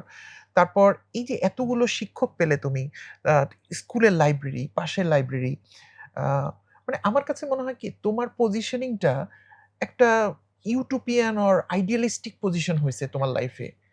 সবখানে তুমি খুব ভালো যেটা এনভায়রনমেন্ট সেটা তুমি পেয়ে গেছো। Being a very general Bangladeshi person. একটা জেনারেল পরিবারেই তো তুমি বড় হইছো। এমন না যে বড় রাজনৈতিক পরিবার কি ভালো সংস্কৃতি মনা মানুষের বাসায়। তো জেনারেল বাসায় তোমার। তো এটা কি আসলে একটা কাকতালীয় ঘটনা? নাকি তুমি মনে করো যে মানুষের আগ্রহই তাকে ওই জায়গাতে নিয়ে যায়? না, আমার কাছে মনে হয় ভাই এটা মানে কাকতালীয় বলতে পারেন। সেদিক থেকে বলব যে মানে এটা আল্লাহর একটা অনেক বড় রহমত যে ওকে। আমি এই জিনিসগুলো হচ্ছে এইভাবে পেয়ে আসছি। হুম, হুম। সো এখানে হচ্ছে আমি যে অ্যাক্টিভলি নিজে কিছু করে হচ্ছে এটা গেইন করছি এরকম কিন্তু না। হুম। তুমি মনে করো যে এটা সৌভাগ্যক্রমেই হ্যাঁ, এটা হইছে এবং অনেক মানুষের ভাগ্যে হয়তো এটা ঘটে না। ঘটে না। হুম। তাদের জন্য কি করার? অনেকের জার্নি হয়তো একেক রকম। মানে হ্যাঁ, কেউ হয়তো ওই স্ট্রাগলটাকে হচ্ছে ইন্টারনালাইজ করে সেটাকে স্ট্রেংথ এ কনভার্ট করতে কনভার্ট পারে। করে। হুম, আবার অনেকের হয়তো হচ্ছে আপনি যেটা বললেন যে খুব যদি হচ্ছে ল্যাভিশ লাইফ আগে থেকে পেয়ে থাকে বা খুব সুযোগ সুবিধা আগে থেকে পেয়ে থাকে, সেটা হয়তো অনেক সময় পজিটিভ না হয়ে নেগেটিভ দিকেও হুম, যেতে পারে। হুম, তো আমি হুম, বলব যে এখানে আ ফ্যামিলির তো একটা হচ্ছে ব্যাপার থাকেই যে হুম, ফ্যামিলির মধ্যে সবার ইন্টারেকশন গুলা কেমন, সম্পর্কগুলা কেমন, এটা হচ্ছে একটা বাচ্চার মধ্যে অনেক বড় ইমপ্যাক্ট ফেলে। হুম, দ্বিতীয়ত হচ্ছে যে ফ্রেন্ড সার্কেল। আমি হচ্ছে আমার ফ্রেন্ড সার্কেলের জন্য অনেক লাকি। হুম। মানে আমার ফ্রেন্ডদের কথা বললেও হচ্ছে অনেক পজিটিভ কথাই তো আসলে এই উঠে আসবে। ফ্রেন্ডদেরকে তো তোমার আব্বু-আম্মু পছন্দ করে দেন নাই তোমাকে। তুমি মিশছো তাদের সাথে, রাইট? হ্যাঁ, বলা যায়। মানে ওইখানে তো হচ্ছে এই ফ্রেন্ডশিপ তো হচ্ছে তো কখনো জোর করে হয় না। এক্সাক্টলি। এটা তাহলে অটোমেটিক্যালি কিভাবে হয়ে যায়। ক্লিক করলো রাইট লোকগুলো বা ভালোই বলছি আপাতত। কারণ অনেক সময় বন্ধুত্বের এতে গিয়ে মানুষ ডিরেল হয়। হ্যাঁ, হ্যাঁ। কিন্তু তোমার ক্ষেত্রে সব ভালো গুলো হলো কম্বিনেশন। এটা তুমি একবারে ভাগ্যই বলবা? মেবি আর ফ্রেন্ডশিপটা তো তৈরি হয় আসলে হচ্ছে কমন ইন্টারেস্ট থেকে। রাইট। সো ওই যে যখন হচ্ছে আমরা দেখতাম যে হ্যাঁ, বই নিয়ে আমরা আলোচনা করছি। করতেছি। সার্কিট নিয়ে আলোচনা করছি। সার্কিট নিয়ে আলোচনা হ্যাঁ। করতেছি বা হচ্ছে ডিবেট নিয়ে আলোচনা করতেছি, হুম, প্রজেক্ট নিয়ে আলোচনা হুম। করতেছি। তখন এই কমন ইন্টারেস্ট গুলা হয়ে যায়। তো তোমার কি মনে হয় যে এই যে তোমার যে আগ্রহ তৈরি করার বেসিক ইয়ার্স তোমার লাইফে এখানে কি পরিবারের কোনো বিশেষ ভূমিকা ছিল? যেমন তুমি বিটিভিতে ওইটা দেখতে। এখন যদি ওই সময় টিভি অফ করে দিত যে, "না দেখা হবে না, পড়তে বস।" আম্মু বরং তাহলে তো এগুলাতে তুমি অনেক সার্কিট দেখতে ইন্সপায়ার পারতে না। করত। মানে আচ্ছা। আম্মু সবসময় যেটা করত যে আচ্ছা এটা তো ভালো জিনিস। এটাও দেখুক। হুম। বরং হচ্ছে আম্মু আমাকে আরো খাতা কলম এগিয়ে দিত যে ঠিক আছে তুমি ছবিটা এটা এঁকে আঁকো। রাখো বা হ্যাঁ। ছবিটা আঁকো, সার্কিটটা এঁকে রাখো, হুম, হুম। কম্পোনেন্ট গুলা লিখে হুম, রাখো। হুম, হুম। সো এই ব্যাপারে আম্মু অলওয়েজ ইন্সপায়ার করত।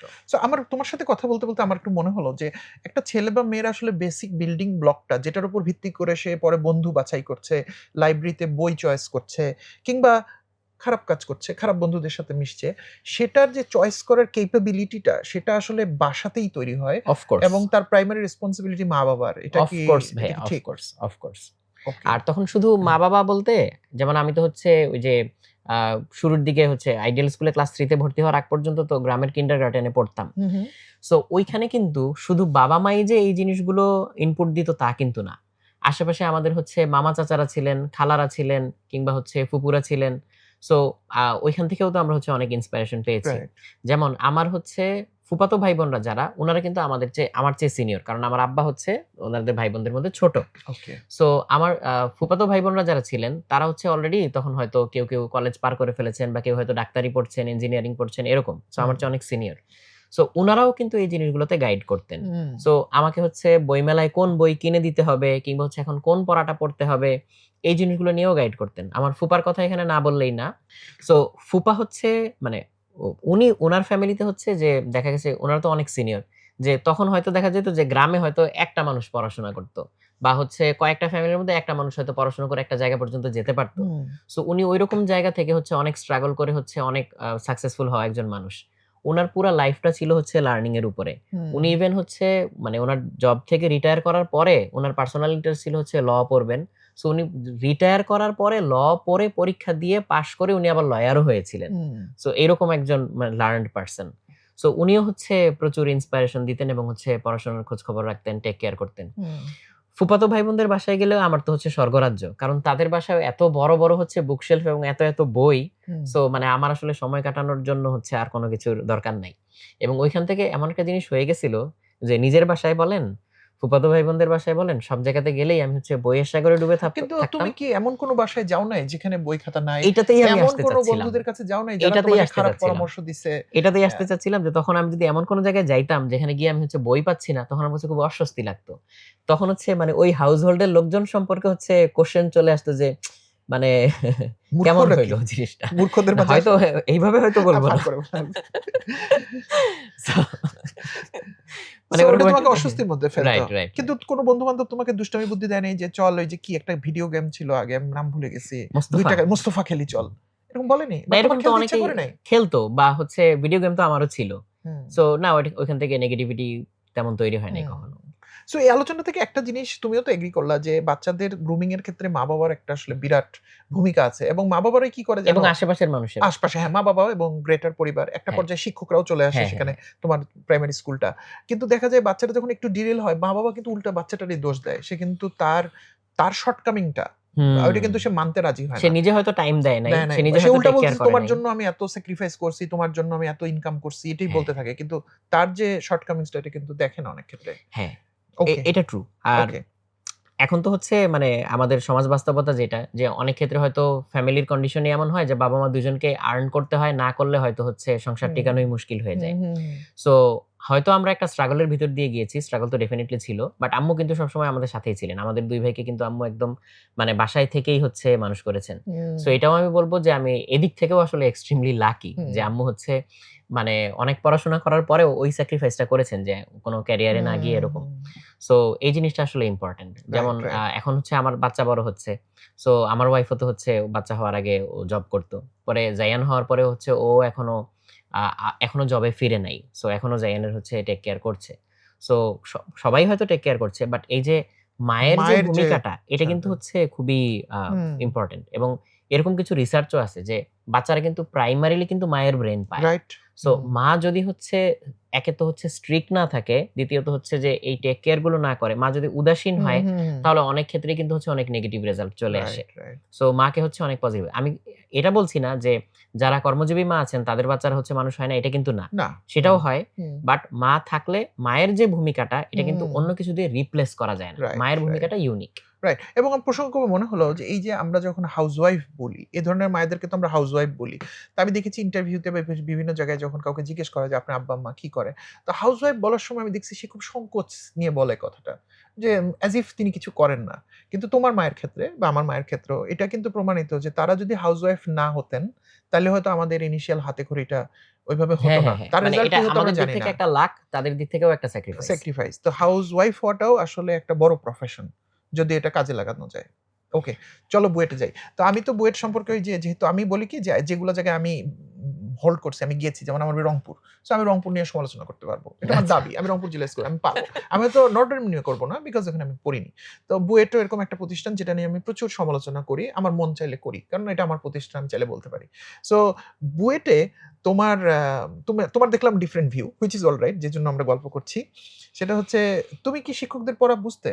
তাদের পড়ানোটা বা তোমার সবার কাছে কি মনে হয় না যে বাংলাদেশের অন্যতম শ্রেষ্ঠ বিদ্যাপীঠে যেদিন আমি পা দিছি, সেদিন আমার স্বপ্নটা যেখানে ছিল, পাস করার দিন আমার স্বপ্নটা আরো ১০০০ গুণ বড় হওয়ার কথা ছিল।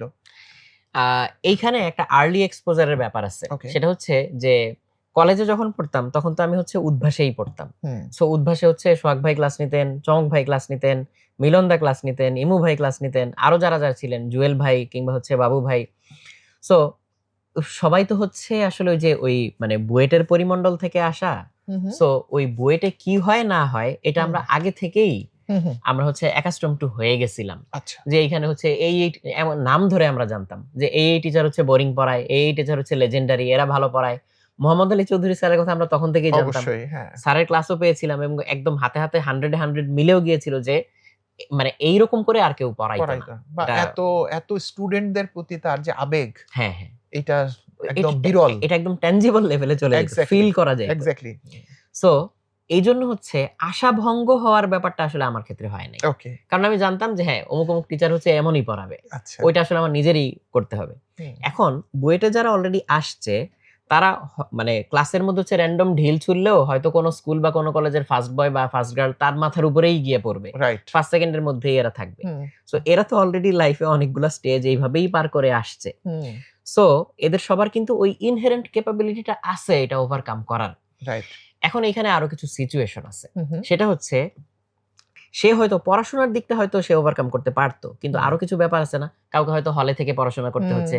কাউকে হয়তো বাইরে কোথাও মেসে থেকে পড়াশোনা করতে কাউকে হচ্ছে। টিউশনিতে অনেক সময় কাউকে দিতে টিউশনি হয়। করতে সময় দিতে হচ্ছে। কারো হয়তো ফ্যামিলি সাপোর্ট ওইভাবে নাই। নাই। সো ওই সবকিছু মিলায়ে অনেকের ক্ষেত্রে কিন্তু অনেক রকম আউটকাম আসতে পারে। হুম, আমি এরকম কাউকে যেমন দেখছি যে তারা হচ্ছে ধুমায় টিউশনি করে হচ্ছে খুব ভালো রেজাল্ট করতেছে। হুম, আবার কেউ জাস্ট ফিফা খেলে তার টার্ম ফাইনাল ধ্বংস করে দিচ্ছে রাইট। এরকমও আমি দেখছি। হুম, সো ওইখানে যে ফিফা খেলে টার্ম ফাইনাল ধ্বংস করে দিচ্ছে, ওইটা কিন্তু ভাইয়া পুরাটাই তার উপরে পড়ে। হুম, অবশ্যই। এবং এমন কামব্যাকও আমি দিতে দেখছি মানুষজনকে, যে ধরেন ফিফা খেলে টার্ম ফাইনাল ধ্বংস করলো, সে আবার হচ্ছে 2-3 টার্ম পরে এমন কামব্যাক দিল, সে হয়তো এমন একটা ইনোভেটিভ আইডিয়া নিয়ে আসলো, ওইখান থেকে সে একটা অ্যাপ তৈরি করে সে তার নিজের কোম্পানি বানায় এখন অনেক ভালো আছে। সো এই জন্য কোনোটা মানে কোন একটা স্টেজে অ্যাপারেন্টলি সে হচ্ছে ফেল করলেও সে যে আসলে লাইফে ফেল করবে এটা কিন্তু একদমই না। সেটা তার ইন্টারনাল ক্যাপাবিলিটির উপরে ডিপেন্ড করতেছে। সো যে ফ্রেন্ডগুলো তখন ওই সময় একাডেমিক দিকে মনোযোগ দেয় নাই, সে হয়তো অন্য কোনো দিকে তার ওই এনার্জিটা ইনভেস্ট করছে, আমি ইনভেস্টমেন্টই বলবো, সেটা থেকে সে আউটকাম বের করতে পারছে। আবার কেউ হয়তো একাডেমিক্যালি হচ্ছে বেশি ইনভেস্ট করছে, সে পরে অন্য দিকে গেছে। কিন্তু যদি এমন কারো ক্ষেত্রে হয়, সেটাও হচ্ছে একদম নাই তা না, এটাও কিন্তু আছে, সে হচ্ছে এনার্জিটা কোথাও ইনভেস্টও করে নাই, সে মানে ইউটিলাইজও করে নাই, সে হয়তো নষ্ট করছে। নষ্ট করলে কিন্তু এখান থেকে ফেরত আসা হচ্ছে খুব ডিফিকাল্ট। এখান থেকে ফেরত আসার আসলে তেমন কোনো রাস্তা নাই। সো ওই ডিস্ট্রাকশনের লুপে যারা পড়ে যায়, এটা খুব বাজে। সো এটা সব ভার্সিটিতেই আছে। ওকে ওকে। সো তোমার ইলেকট্রিক্যাল ইঞ্জিনিয়ার হওয়ার যে প্যাশন, সেটা কেমন ভাবে গ্রো করলো বুয়েটের পুরো সময় জুড়ে? আমি পুরো টাইমটা হচ্ছে মানে এট লিস্ট এই পার্টটুকু খুবই এনজয় করেছি, সত্যি কথা বলতে। একাডেমিক পার্টটা, শেখার অংশটুকু। হ্যাঁ, বিকজ আমি তো এগুলাই পছন্দ করতাম। সো এই জার্নিটা হচ্ছে খুব সুন্দর ছিল। এখানে থাকা অবস্থায় আমি হচ্ছে একাডেমিক পড়াশোনার পাশাপাশি বিভিন্ন কম্পিটিশন করেছি, দেশে বিদেশে গিয়েছি। হয়তো কোনোটা রোবোটিক্স এর ছিল, কোনো হয়তো সিগন্যাল প্রসেসিং এর ছিল। সো এগুলো কিন্তু একটা লার্নিং অপরচুনিটি। বিকজ ক্লাসে আমরা হচ্ছে সিলেবাস বা কারিকুলাম অনুযায়ী যা শিখি, কোন একটা কম্পিটিশনে গেলে একটা গোল ওরিয়েন্টেড পড়াশোনা যখন হয়, এখানে লার্নিংটা অনেক এক্সিলারেটেড হয় এন্ড রিয়েল লাইফ একটা লার্নিং হয়, প্র্যাকটিক্যাল একটা লার্নিং হয়। এইটা ইনভ্যালুয়েবল। সো মোহাম্মদ স্যারের প্রসঙ্গ যেহেতু আসলো, আমরা নামটাও একবার ব্যবহার করেছি, তুমি সরাসরি তার ক্লাস করেছো, আমিও করেছি। তো আবার আমাদের অনেক দর্শক শ্রোতা থাকবেন যারা তো হয়তো এটা জানেন না, নামটা শুনলেই কিন্তু মোহাম্মদ আলী স্যারকে আসলে এনাফ বলা হয় না। তুমি মোহাম্মদ আলী স্যারের সম্পর্কে তুমি যতটুকু সামারাইজড বলতে চাও 30-40 সেকেন্ড সময়ের মধ্যে, যে এই মানুষটাকে তুমি কেমন পাইছো এবং কেমন দেখছো? কারণ আমরা তো ওরকম মোহাম্মদ আলী ঘরে ঘরে চাই, তো মানুষ না জানলে কিভাবে হবে সে মোহাম্মদ আলী কেমন? স্যারকে যখন আমরা হচ্ছে পেয়েছিলাম প্রথম, মানে স্যারের তখন স্যার তো অনেক বছর ধরে পড়াচ্ছেন এবং অনেক কিছু করেছেন স্যার লাইফে। সো স্যারের নলেজ লেভেলটা তো অনেক উপরে। সেই তুলনায় আমরা তো কিছুই জানি না বলতে গেলে। আমরা জাস্ট স্যারের কাছে এখন শিখবো এরকম। কিন্তু স্যার ওই মোমেন্টেও কাউকে কোনো একটা মোমেন্টের জন্য আন্ডার এস্টিমেট করতেন না। এটা আমার কাছে মানে অনেক বড় একটা গুণ মনে হয়েছে। এবং সবাইকে আপনি করে বলতেন। ট্রুলি যারা নলেজেবল এবং ট্রুলি যারা ক্যাপাবল, সে এই জিনিসটা করতে পারে যে কাউকে আন্ডার এস্টিমেট না করা, কাউকে হচ্ছে তুচ্ছ-তাচ্ছিল্য না করা, হাম্বলনেসটা বজায় রাখা despite having the superior knowledge. Right. দ্বিতীয়ত হচ্ছে ডেডিকেশনের যে লেভেল, কোন একটা জায়গায় এসে আধখাপচা ভাবে শেষ না করা বা ছেড়ে না দেওয়া। হয়তো দেখা যাচ্ছে যে অন্য কোনো একটা কোর্সের কিছু জিনিস আমাদের মিসিং, যার জন্য আমরা এই কোর্সটা নিয়ে আগাতে পারছি না। উনি তখন এক্সট্রা ক্লাস নিয়ে আমাদেরকে ওই জিনিসটা হয়তো বুঝিয়ে দিতেন। এবং অল ওয়েলকামিং, অল অ্যাকোমোডেটিং একটা পার্সোনা ছিলেন উনি, যে অনেক সময় হচ্ছে ক্লাসের পরেও গেলে উনি ইনাফ টাইম দিতেন। নিরাশ করতেন না একেবারে। যদি কাউকে নাও করতে হইতো, সেটা উনি এমন ভাবে করতেন সে আরো খুশি হয়ে যেত। সো এগুলো অনেক বড় বড় গুণ ছিল। খুবই ধীরস্থির ছিলেন, কখনো তাকে আমি মানে ওইভাবে হাইপার হয়ে যেতে দেখি নাই। খুবই শান্তশিষ্ট ছিলেন। রুম তো নিশ্চয়ই দেখছো যেখানে উনি বসতেন, থাকতেন, সেটাও বলো একটু।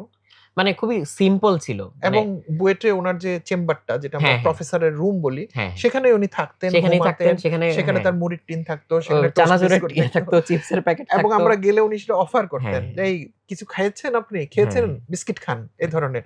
এবং আমার জানা মতে উনি অনেকের টিউশন ফি এবং এরকম অনেক কিছু দিয়ে দিতেন। এবং তাকে আমরা তো পলাশীর এখন যে জায়গাটা মার্কেট, তখন তো এটা কাঁচা বাজার ছিল, ওখানে আমি দেখেছি তাকে যে স্লিপার স্যান্ডেল যেটা বলি সেটা পরে উনি আসছেন, এবং উনি একটা রিকশাওয়ালাকে বাজার করে দিলেন। বিকজ ইউ নো যে উনি তো ইভেন মসজিদে হচ্ছে নামাজ পড়তে গেলে উনি টাকা বিলি করতেন। কারণ উনি তো ওইভাবে ওনার নিজের হয়তো পরিবার অনেক বড় ছিল না, যেটা শুনেছি।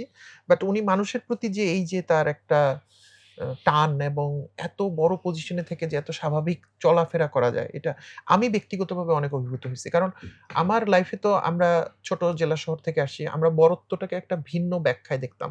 স্যুটটাই পরবে মনে হয়, একটা ইউনিভার্সিটির প্রফেসর মনে হয় গম্ভীর থাকবে, কড়া কথা বলবে। কিন্তু মোহাম্মদ স্যারকে আমরা একদম অন্যভাবে দেখছি, এবং আমরাও তার নাম শুনে আসছি, এবং আজকে এত বছর পর আমরা তার কথা বলছি বিকজ অফ দ্যাট পারসন। উনি এটা মানে অধিকার হিসেবে পেয়েছেন, উনি কারো কাছ থেকে কেড়ে নেননি এই জিনিসটা। এবং আমরা অনেকের নাম বলছি না, কিন্তু মোহাম্মদ স্যারের কথা বলছি আমরা। ওকে, দ্যাটস গ্রেট। এটা একটা অসাধারণ অভিজ্ঞতা। যারা হয়তো এখন বুয়েটে পড়ে, আরো অনেক শত সহস্র স্টুডেন্ট পড়বে। আমি জানি না মোহাম্মদ আলী জীবনে স্যারকে হয়তো ভাইয়া, পাওয়াটা জীবনে হয়তো মানে ছোট বড় অনেক কিছুই হয়তো হইতে পারবো, কিন্তু একজন মানে মোহাম্মদ আলী মোহাম্মদ স্যার আলী হইতে পারবো না। হ্যাঁ, ওইটা আমাদের একটা লক্ষ্য থাকতে পারে জীবনের। ওকে। সো তোমার নিশ্চয়ই বুয়েটের রেজাল্ট ভালো, বলতে হবে না সিজিপিএ। কিন্তু আই গেস মোটামুটি তোমার ভাইয়া, রেজাল্ট মোটামুটি। ভালো। আচ্ছা ঠিক আছে। ধরে নিলাম।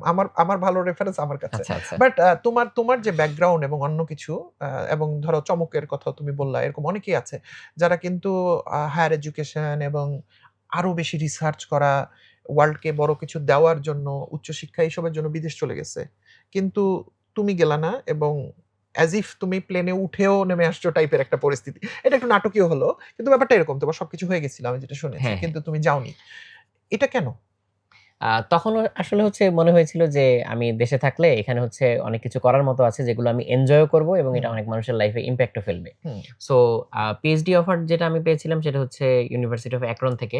বাট ওইখানে ভাই আমার ক্রেডিটের চেয়েও আমার সিনিয়র ভাই যিনি ছিলেন রিজভী ভাইয়ের ক্রেডিট বেশি ছিল। বিকজ এমনিতে হচ্ছে পিএইচডি অফার পাওয়ার জন্য মানে হচ্ছে স্কলারশিপ পাওয়ার জন্য অনেক জায়গায় হয়তো নক করতে হয়, অনেক কাঠখড় পোড়াতে হয়, হুম, অনেকের সাথে কথা বলতে হয়, অনেক প্রসেস মেইনটেইন করতে হয়। সো তার মধ্যে হয়তো কয়েকটা অফার পাওয়া যায়, দেন হচ্ছে যাচাই বাছাই হুম, করে হয়তো একটা সিলেক্ট করা যায়। হুম, সো আমার জন্য এই প্রক্রিয়াটা এক্সট্রিমলি সহজ হয়ে গিয়েছিল একমাত্র রিজভী ভাইয়ের কারণে।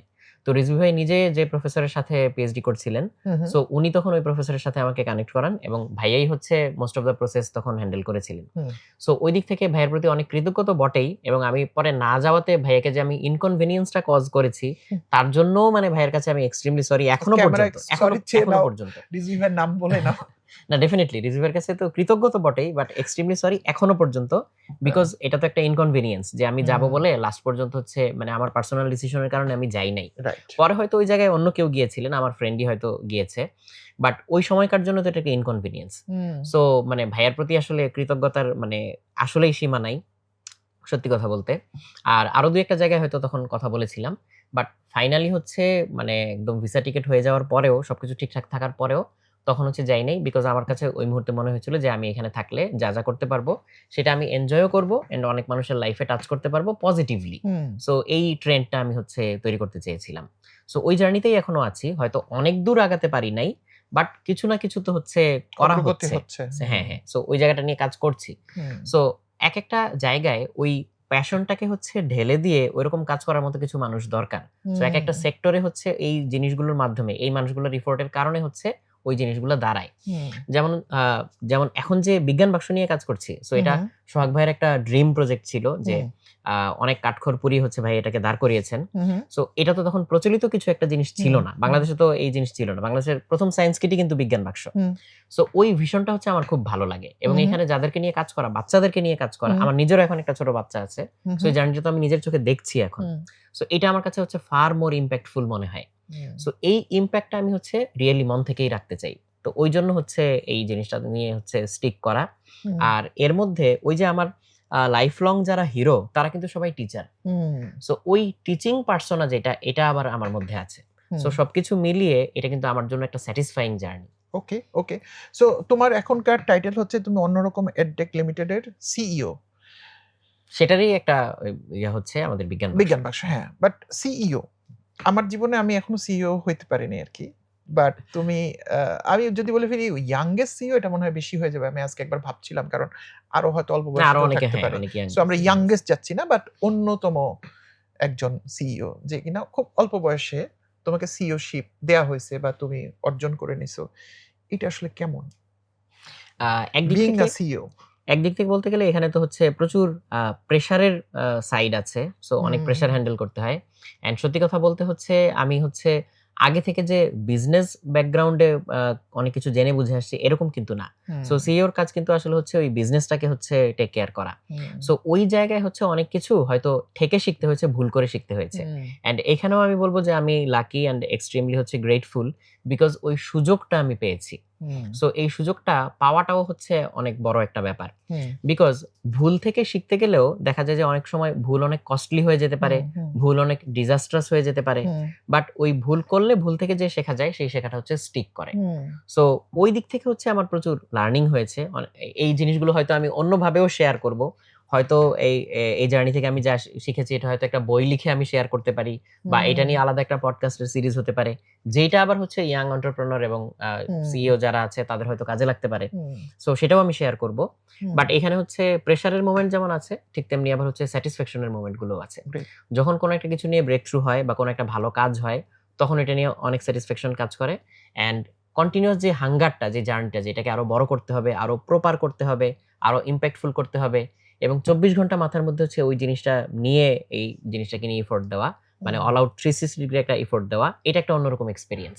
সো এই এক্সপেরিয়েন্সটা তখন নতুন ছিল। ওকে, সো বিং সিইও ডেফিনেটলি তুমি তো একটা ড্রিমকে পারসু করো, একটা স্বপ্ন, যে জন্য তুমি বললা আমি হায়ার এডুকেশন যাওয়াটা হয়তো আমি ডেফার করেছি বা যাব না, বিকজ আমার একটা স্বপ্ন, আমার একটা কাজ আছে। তো সেই স্বপ্নটা তো একটা সিইও আসলে দিন শেষে একটা একা মানুষ, বাট যখন একটা স্বপ্ন বড় হবে এটার জন্য তো একটা টিম লাগে। আমি যদি বুঝি, তোমার কাছে কি মনে হয় যে সিইওর জন্য একটা ভালো টিম কতটুকু গুরুত্বপূর্ণ? Extremely important. এবং এখানে যারা হচ্ছে এরকম কোনো একটা দায়িত্বে যাবে, যেই লেভেলেই হোক, মানে লিডারশিপ কোনো একটা রোলে যাবে, তখন তার জন্য টিমটা এক্সট্রিমলি ইম্পর্টেন্ট। টিমটাকে ভালো করে বুঝা, এবং হচ্ছে অনেক সময় দেখা যায় কি যে আমরা অনেক সময় যখন আমাদের রোল চেঞ্জ হয়, আবার অনেক সময় টিম ইনহেরিট করি। সবসময় কিন্তু ইনহেরিটেড টিম দিয়ে কাজ হয় না, বিকজ একটা গন্তব্যে পৌঁছানোর অনেকগুলো রাস্তা থাকতে পারে। সো কোনো রাস্তা ঠিক, কোনো রাস্তা ভুল এমন কিন্তু না, বাট এটা হচ্ছে যে রাস্তাটায় নিয়ে যাবে, লিড করবে যে লিডার, তার কিন্তু হচ্ছে ওই রাস্তাটা বুঝে তার মতো করে আগাতে হবে। এইখানে একটা, যখন আমরা হচ্ছে একাডেমিক লাইফে অঙ্ক করে এসেছি, অঙ্কের একটা হচ্ছে রেজাল্ট মিলে, একটা ফর্মুলা থাকে, বাট রিয়েল লাইফের এরকম কিন্তু কোনো ডেফিনিট ফর্মুলা নাই, বা এরকম ডেফিনিট রেজাল্ট মিলানোর ব্যাপার নাই। সো এখানে হচ্ছে আউটকামটা আনতে হবে, ওইটা মাথায় রেখে হচ্ছে আমাকে টিমটা সাজাইতে হবে, টিমটাকে নার্চার করতে হবে, এবং টিমের মধ্যে হচ্ছে গ্রোথের এনভায়রনমেন্ট তৈরি করতে হবে।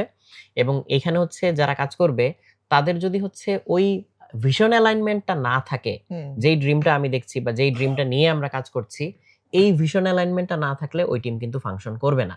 সো তখন হয়তো দেখা যাবে যে সবারই হয়তো ক্যাপাবিলিটি আছে, হয়তো আমি হচ্ছে অন্য একটা ইন্ডাস্ট্রি থেকে সিমিলার রোলের কিছু মানুষ এনে আমি হায়ার করে টিম তৈরি করে ফেললাম। সো কাগজে কলমে ওই টিমটা কিন্তু এক্সট্রিমলি ক্যাপাবল, কিন্তু ফাংশনাল হবে না। সো ফাংশনাল হইতে গেলে ওখানে ভিশন অ্যালাইনমেন্ট তো জরুরি বটে, আর লিডারের দিক থেকে জরুরি হচ্ছে যে সে যেভাবে জিনিসটাকে নিয়ে যেতে চায়, ওই ভিশন অনুযায়ী যে ফিট করে, তাদেরকে নিয়ে হচ্ছে সুন্দর একটা টিম বানানো, টিমটাকে নার্চার করা, এন্ড এটাকে কয়েকটা আইটারেশনের মধ্যে দিয়ে নিয়ে যাওয়া। হয়তো সেখানেও রোলের চেঞ্জ হইতে পারে, আইটারেশন হইতে পারে, বাট এগুলা করে প্রপার একটা ফাংশনিং একটা টিম তৈরি করা। So it's a journey. Definitely it's a journey and you learn a lot from mistakes. তোমার কতদিনের হলো সিইওশিপ? 2 বছর। 2 বছর। সবচেয়ে বড় মিস্টেক কি করছো? সবচেয়ে বড় মিস্টেক বলতে হচ্ছে শুরুতে ওই যে আমি বললাম যে কাকে কোন জায়গায় রেখে কি কাজ করা যায়, এই জিনিসটা প্রথমে খুব ভালো আইডিয়া ছিল না। সো ওই জায়গায় রোলের কিছু মিসম্যাচ ছিল। সো দেখা যাচ্ছে যে একটা মানুষ হয়তো নিজে এক্সট্রিমলি ক্যাপাবল ইন্ডিভিজুয়াল, সে হয়তো একটা রোলে অনেক ভালো করতে পারতো, বাট তার রোলটা এখন ডিফারেন্ট। সো তখন সেও কিন্তু শান্তিতে নাই, আমিও কিন্তু আউটপুট পাচ্ছি না। সো এই জায়গায় হচ্ছে বেশ কিছু মিস্টেক ছিল। সো পরে এগুলো আস্তে আস্তে বুঝার পরে সেগুলো হচ্ছে ঠিক করার চেষ্টা করেছি। ওকে। সো এডুটেক প্ল্যাটফর্ম নিয়ে তো তুমি অনেক কাজ করছো এবং আশপাশে হচ্ছে maybe with the এভেন্ট of digitisation, সেটাই হয়তো একটা ফিউচার বাংলাদেশের হতে পারে। এমনি তুমি এডুটেককে তুমি কিভাবে দেখো? ইন্ডিভিজুয়াল রাতুল হিসেবে চিন্তা করে তুমি যদি বলো, তুমি কিভাবে দেখো এই এডুটেকের বিস্তারটা বা যেভাবে ঘটছে, এটা কি রাইট ওয়ে কিনা? আমাদের দেশে একটা কমন ট্রেন্ড হচ্ছে জেনারেলি কোনো কিছুতে পড়লে মানুষ ওটাতে ঝাঁপায় পড়ে, মানে কিন্তু ওইটার সাস্টেইনেবিলিটির দিকে কিন্তু চিন্তা ভাবনা কম থাকে, এবং এইজন্য অনেক ইন্ডাস্ট্রি বাংলাদেশে কিন্তু অনেক সময় লাগছে, মানুষের মিসট্রাস্ট হইছে, অনেক দুর্ঘটনা ঘটছে। হ্যাঁ, যেমন ওই যে আমাদের যে অনলাইনের বাইং এর যে বিষয়টা, এটাকে আমরা কি বলি, মানে যেটা আমরা দারাজ বা অন্যান্য কোম্পানি বা রকমারিরও এখন আছে, যেটা সবকিছু কিনতে পাওয়া যায়, কিন্তু অনেক স্ক্যান্ডাল হয়েছে, অনেক দুর্ঘটনা ঘটছে, হয়তো একটা কোম্পানি করছে, আমি নাম বলছি না, নেগেটিভ কথা না বলি, কিন্তু সেটার জন্য কিন্তু পুরো কাস্টমার বেস কিন্তু ধাক্কা খেয়ে গেছে, সবাই কিন্তু ভয় পেয়ে গেছে, এরকম সব সেক্টরে হয়েছে কিন্তু। সো এডুটেকটাকে তুমি কিভাবে দেখো? We are in a right track, আর আমাদের একটু ধৈর্য ধরা উচিত, আমাদের কোন জায়গায় বেশি মনোযোগ দেওয়া উচিত? হ্যাঁ, এখন যেগুলো হচ্ছে মার্কেটে অ্যাভেলেবল, তার মধ্যে সবাই যে সবকিছু প্রপারলি করছে এমন তো না। সো এখানেও হয়তো অনেক সময় অনেক ব্লান্ডার হয়, অনেক মিসঅ্যাপ হয়, বাট ফিউচারটা আমি হচ্ছে এদিক থেকে দেখি যে এখন যেহেতু টেকনোলজি অ্যাভেলেবল এবং মোর অ্যান্ড মোর অ্যাভেলেবল হচ্ছে মানুষের কাছে, এটা একটা হচ্ছে এক্সট্রিম অপরচুনিস্টিক একটা জায়গা। এইখানে আসলেই অনেক সম্ভাবনা আছে যে সবাইকে তো আমি হচ্ছে ঢাকায় এনে হয়তো সেরা টিচার দিতে পারবো না, বা জেলা শহরে এনে বা বিভাগীয় শহরে এনে হয়তো সেরা টিচারের অ্যাক্সেস দিতে পারবো না, যেটা এখন টেকনোলজির থ্রুতে পসিবল। হুম, সো একজন ভালো টিচার কিন্তু চাইলে এখন পুরা দেশকে সার্ভ করতে পারে। হুম, সো হুম, তার কাছ থেকে অনেকে লার্ন করতে পারে। এদিক থেকে এটা খুবই পজিটিভ একটা দিক। হুম, এক্ষেত্রে উপকৃত হবে কারা? যার মধ্যে হচ্ছে ওই শেখার হাঙ্গারটা আছে, যার ওই সেলফ ডিসিপ্লিন আছে, যে ওই ন্যাকটা ফিল করে, তার জন্য কিন্তু এটা একটা স সুবর্ণ সুযোগ। যে সে হুম, হচ্ছে সেরা টিচারদের সংস্পর্শে থেকে তার লাইফটা গড়ে নিতে পারবে। কিন্তু সমস্যাও হচ্ছে যে এইখানে অনেক সময় আমি যদি একদম লেয়ার বাই লেয়ার ধরি, ধরা যাক এখানে হচ্ছে বিজনেস লেয়ারে হয়তো কিছু আনএথিক্যাল প্র্যাকটিস হয় বা অন্যান্য লেয়ারে কিছু হয়। এই জিনিসগুলো তো আছেই। সেগুলো আমি ধরলাম বাদও দিলাম। বাট শুধু যদি টেকনোলজির পার্সপেক্টিভ থেকে বলি, মানে যখন বাচ্চাদের হাতে ইয়াং এইজে এরকম কিছু ডিভাইস চলে যায়, যেটা দিয়ে আসলে অনেক কিছু করা পসিবল। পজিটিভ, নেগেটিভ অনেক কিছু আপনি যদি বলেন যে একটা বাচ্চা-কাচ্চার বকে যাওয়ার জন্য বা লাইফ ধ্বংস করে দেওয়ার জন্য কিন্তু যথেষ্ট। হুম, মানে হাতে একটা ইন্টারনেট এনেবলড ডিভাইস থাকা মানে এমন যে ফিজিক্যালি আমার আশেপাশে যদি কোনো দুষ্ট লোক থাকে, সে আমাকে কাছে এসে হার্ম করতে পারবে। বাট এটার থ্রুতে হচ্ছে লক্ষ, লক্ষ মানে মাইল দূরের থেকেও সে চাইলে হচ্ছে আমাকে হার্ম হার্ম করতে করতে পারবে। পারে তাই না? এবং হচ্ছে। এবং হচ্ছে। সো এই যে বাচ্চারা হচ্ছে বিভিন্ন জিনিসে অ্যাডিক্টেড হয়ে যাচ্ছে, সেটা হচ্ছে কোনো বাজে ওয়েবসাইট হোক বা হচ্ছে এরকম বাজে কোনো কনটেন্ট হোক, কিংবা বাজেও বাদ দিলাম, শ্যালো কনটেন্ট হোক, এটার ইমপ্যাক্ট কিন্তু হচ্ছে অনেক বেশি। হুম, সো ওই পার্টটাকে টেক কেয়ার করার জন্য বাবা-মাকে যেমন সতর্ক থাকতে হবে, নিজেও সতর্ক হইতে হবে। এখানে হচ্ছে হয়তো পলিসি মেকিং এরও অনেক কিছু চেঞ্জ হওয়া দরকার আছে। সেগুলা করতে পারলে তখন হয়তো একটা সেফ এনভায়রনমেন্ট তৈরি করা যাবে। হুম, এখন সবকিছু তো আসলে এভাবে খাপে খাপ একবারে হয় হবে না। না। হুম, বাট এজন্য কিন্তু অনেকে ইন্ডিভিজুয়ালি ট্রাই করে যাচ্ছে। হুম, যেমন হচ্ছে আপনি কাহাফের কথা বলেন। কাহাফ গার্ড যে হচ্ছে জিনিসটা, এটা দিয়ে হচ্ছে অনেক কিছু ব্লক করে দেওয়া যায়। হুম, সো একটা সেফ এনভায়রনমেন্ট তৈরি করা যায়। হুম, আরো অনেক ধরনের অনেক মানে প্যারেন্টাল কন্ট্রোল টাইপের অ্যাপ আছে। এগুলো দিয়ে হচ্ছে কন্ট্রোল করা যায়। কিংবা হচ্ছে আমাদের নিজেদের প্রতিষ্ঠানেই হচ্ছে এরকম তৈরি হচ্ছে। হুম, বা এই যে নির্ভার কিংবা হচ্ছে এই ধরনের যে অ্যাপগুলো, ওএস গুলো তৈরি হচ্ছে। সো এইগুলো কিন্তু হচ্ছে কাজে দিবে। এগুলো হচ্ছে একটা জায়গা পর্যন্ত হচ্ছে মানুষকে প্রোটেক্ট করবে। হুম, বাট ওই জেনারেল লেভেলে অ্যাওয়ারনেস টা যদি হচ্ছে ঠিকমতো না আসে, তখন কিন্তু এখান থেকে প্রোটেক্ট করা বা ওয়ে অ্যারাউন্ড বের করা এটা কিন্তু হচ্ছে খুব ডিফিকাল্ট। হুম, সো এইটা লাগবে। এইবার যদি একদম স্পেসিফিক বাংলাদেশের এডটেক অ্যারিনার কথাতে আসি, হুম, হুম, এইখানে ১ম দিকে হচ্ছে এডটেক বলতে যেটা হয়ে এসছে, হুম, হুম, সেইটা আসলে হচ্ছে নরমাল ট্র্যাডিশনাল যে কোচিং, তারই হচ্ছে ডিজিটাইজড ভার্সন। বাট ওকে। এখানে ওই যে টেকনোলজির যে মার্ভেলটা, ওইটা কিন্তু এখনো ওইভাবে আসে নাই বা ওই হুম, জোয়ারটা আসে নাই। বা কেউ করার চেষ্টাও করছে অনেক অ্যাডভান্সড কিছু। কিন্তু সেটা হচ্ছে আমাদের যে কি বলা যায়? সিচুয়েশন, সেই সিচুয়েশনে ফিট করে নাই। সো প্রোডাক্ট মার্কেট ফিট হয় নাই। রোল ব্যাক করতে হইছে। তখন হয়তো আবার আগের মতো করে ফেলা হইছে। হুম, বাট আমি যদি চাইনিজ এডটেক গুলার কথা দেখি, ওইখানে এত অ্যাডভান্সড জিনিসপত্র আছে যে মানে খুবই চমৎকার, চমৎকার জিনিস। হুম, যে একসাথে সবাইকে পড়াচ্ছে, তার মধ্যেও তারা পার্সোনালাইজেশন এর টাচ আনতে পারে। সো হুম, যদি বলেন যে আল্টিমেট ফিউচার কি হবে? সেটা হচ্ছে একদম পার্সোনালাইজড লার্নিং। হুম, সেখানে হচ্ছে যে এআই গুলো যেভাবে এখন ডেভেলপ হচ্ছে, এটা অনেক বড় একটা ভূমিকা রাখবে।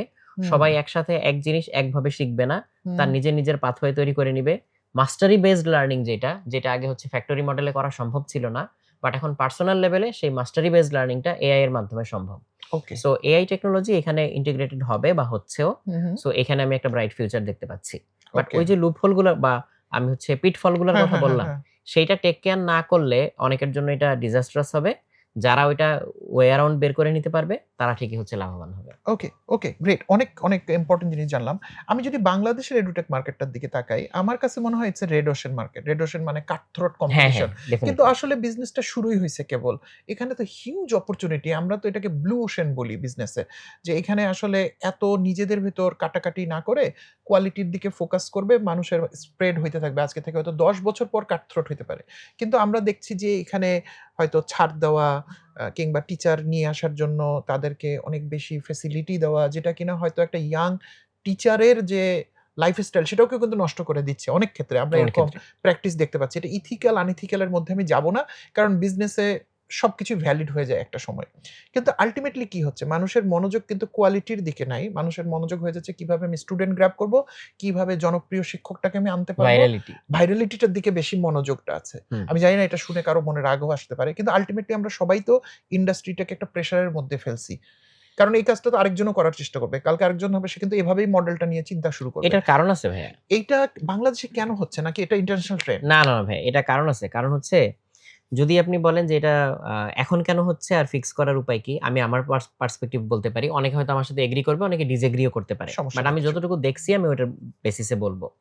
যেমন এইখানে হচ্ছে যে এডটেকে যারা পপুলার টিচার বা ভাইরাল টিচার, মানে তাদের মধ্যে হচ্ছে একটা মেজরিটি অংশ কোত্থেকে আসে? তারা হচ্ছে ভালো হয়তো ইউনিভার্সিটিতে পড়ে, হয়তো বুয়েটে কেউ পড়াশোনা করে, কেউ ঢাকা ভার্সিটিতে পড়াশোনা করে, এরকম। কোয়ালিটির যেই জায়গাটা বলছেন, ওই জায়গাটা এদের পক্ষে কি দেওয়া সম্ভব না? সম্ভব। কিন্তু এখনকার যে আমাদের এক্সামের যে সিস্টেম, ধরেন হুম, এসএসসি, এইচএসসির কথা যদি বলেন বা ইভেন ভর্তি পরীক্ষার কথাও বলেন, এত কিছু আসলে দরকার নাই। সো আপনি হচ্ছে হয়তো অনেক ক্যারিশমেটিক একজন টিচার, অনেক অ্যাডভান্স লেভেলে আপনি পড়াইতে পারেন।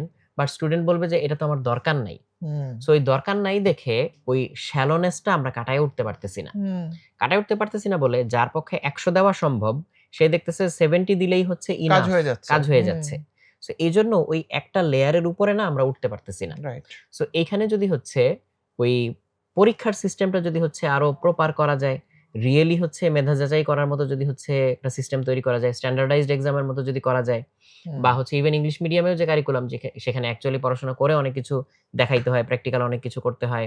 সো ওদের কারিকুলামটাও আরেকটু অ্যাডভান্সড। সো ঐরকম কিছু যদি করা যায়, তখন কিন্তু ডিমান্ডটাই তৈরি হবে যে হ্যাঁ, আমার ভালো টিচার লাগবে। আমার হচ্ছে ভালো টিচিং দরকার। সো তখন কিন্তু ওইখানে হচ্ছে একটা ডিস্টিংশন ক্রিয়েট হবে। হুম, আর এই যে এখন অনলাইনে পড়ায় হচ্ছে টাকা পয়সা কামানো যায়, বা হচ্ছে এডটেক নামে হোক, বেনামে হোক, বা প্রপার হোক, ইমপ্রপার হোক, এডটেক করে হচ্ছে টাকা পয়সা কামানো যায়। এই জিনিস তো খুব বেশি দিন ধরে হয় নাই। রিসেন্টলি হুম, হইছে। সো এইটাকে যে কেউ একজন অ্যাকচুয়ালি হচ্ছে প্রফেশন ধরে আগাবে, এই ট্রেন্ডটাও কিন্তু পুরনো না। এটাও কিন্তু হচ্ছে নতুনই নতুন। বলা যায়। হুম, সো ঐজন্য এটাকে যদি আপনি হচ্ছে অ্যাকচুয়াল একটা সার্ভিস ইন্ডাস্ট্রি হিসেবে দাঁড় করাইতে চান, তাইলে হচ্ছে অনেক কিছু এখানে করার আছে। একে তো হুম, হচ্ছে যে আমার ওই ন্যাকটা তৈরি হইতে হবে, ওই ডিমান্ডটা তৈরি হইতে হবে, তাইলে সার্ভ করবে।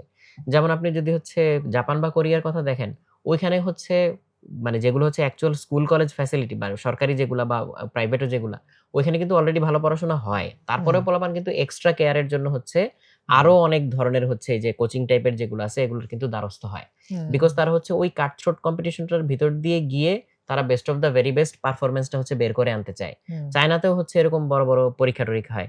এমন পরীক্ষা হয় মাঠের মধ্যে হচ্ছে মানুষজন অজ্ঞান হয়ে যায় যে মানে প্রেশার সামলাইতে না পেরে। হুম, সো এই ধরনের কঠিন যে ব্যারিয়ার গুলা, এগুলা কিন্তু পিছনের লেয়ার গুলাকে ড্রাইভ করে। যে রাইট। আমার এখানে হচ্ছে কোয়ালিটি এডুকেশন এর একটা ডিমান্ড আছে, দরকার হুম, আছে। হুম, সো কোয়ালিটি এডুকেশন এর জন্য ওরকম ইনফ্রাস্ট্রাকচার লাগবে, ওরকম টিচার লাগবে। তখন এখানে হচ্ছে ভালো মানুষজন আসবে। সো তখন হচ্ছে ওই ভাইরালিটির চেয়ে কোয়ালিটিটা কিন্তু হচ্ছে তখন মোর ইম্পোর্টেন্ট হয়ে যাবে। হুম, এখন ভাইরালিটি দিয়ে কাজ হয়, এটা বেসিক একটা ইকোনমিক থিং ভাইয়া। হুম, যে হচ্ছে মানে ভাইরালিটি দিয়ে কাজ হয়, এখন আমি টাকা পয়সা কামাইতে পারবো। এজন্য অনেকে হচ্ছে এইটুকুর মধ্যেই হুম, থাকে। হুম। সো ওই কোয়ালিটি ড্রাইভটা করতে হবে ওইখান থেকে। গোড়ায় ওকে। হচ্ছে টাইট দিতে হবে। True, true.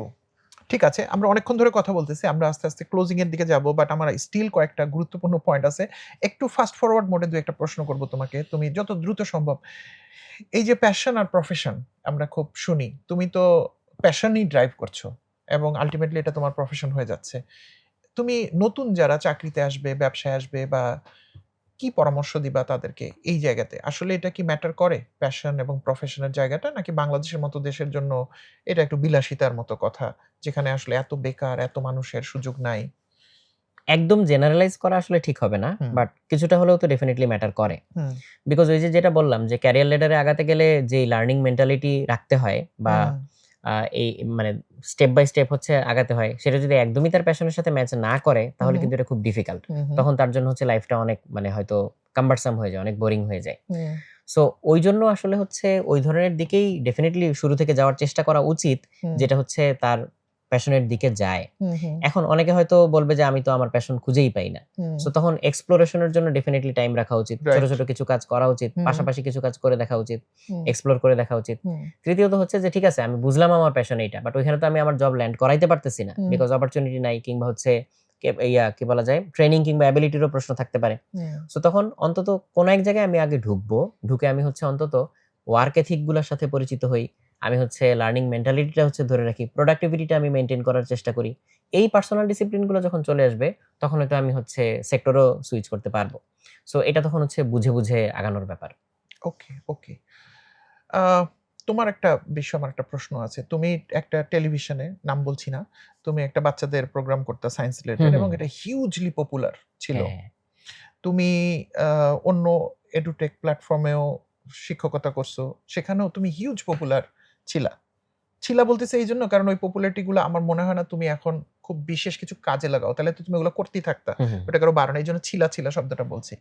আ এই যে জনপ্রিয়তা এবং এটা তো তুমি বলব মাশাআল্লাহ অল্প বয়সেই তুমি জনপ্রিয় হইছো। সেটাকে তুমি কিভাবে হ্যান্ডেল করছো বা করো বা করতে হয়? ভাইয়া সত্যি কথা বলতে মানে আমি কখনোই কিন্তু হচ্ছে জনপ্রিয়তার জন্য কিছু করব এটা আসলে মাথায় রাখি নাই। রাইট। বা ওই জনপ্রিয়তাটা এনজয় করার জন্য আমি আসলে কিছু করি হুম, নাই। হুম, হুম। আমি হচ্ছে সেটাই করছি যেটা আমার করতে ভালো লাগে। হুম, যেটা হুম, করে আমি হচ্ছে নিজে হয়তো মানে ফুলফিলমেন্ট পাইছি। হুম, হুম। এবং এখানে হচ্ছে গিভিং ব্যাক এরও একটা ব্যাপার আছে। রাইট। আমি ছোটবেলায় হচ্ছে সায়েন্স শো দেখে সায়েন্সে আসতে আগ্রহী হইছিলাম। হুম।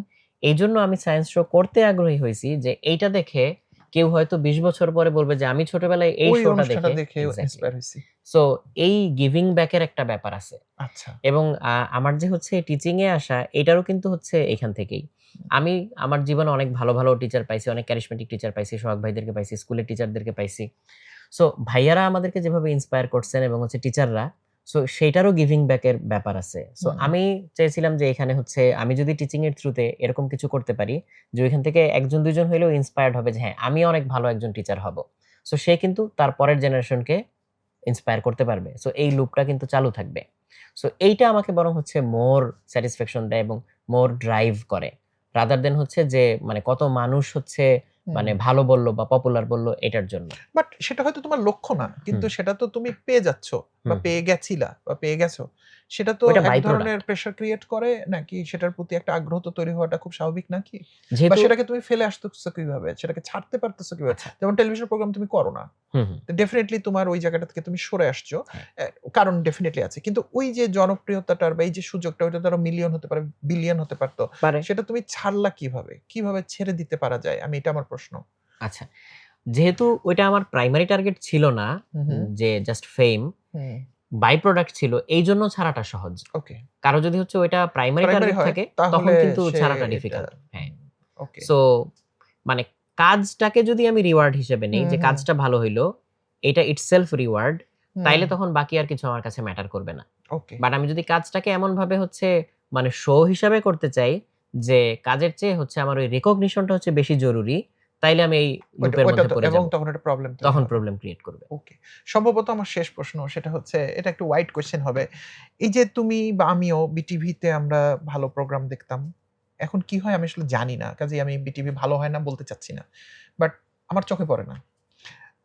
আমরা লাইব্রেরি দেখছি, স্কুলে অথবা থানা হেডকোয়ার্টারে অথবা জেলা সদরে, মানুষের বাসায় আ ভদ্রলোকদের বিছানার মাথার কাছে ১ টা ২ টা বই থাকতো। সেগুলো এখন আর নাই।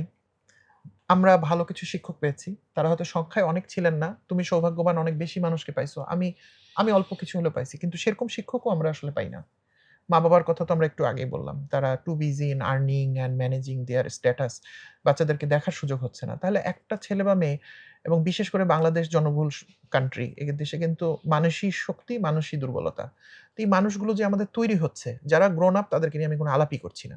কিন্তু যে বাচ্চাগুলো আজকে ধরো টডলার, যে বাচ্চাগুলো ২ বছর, ৩ বছর, এরাই তো আমাদের ভবিষ্যৎ। হুম, এদের জন্যই তো আমরা কিছু ভাবছি। হুম, হুম, হুম। ইভেন এই পডকাস্টও হয়তো তাদের জন্যই।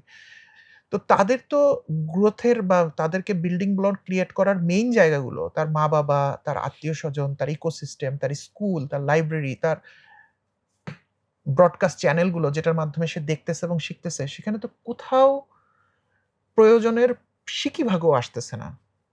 আমরা আসলে কোন দিকে যাচ্ছি এবং আমাদের করণীয় কি? এটা আসলে ভাইয়া যে জায়গাটা ধরেছেন এটা আমার কাছেও খুব অ্যালার্মিং লাগে।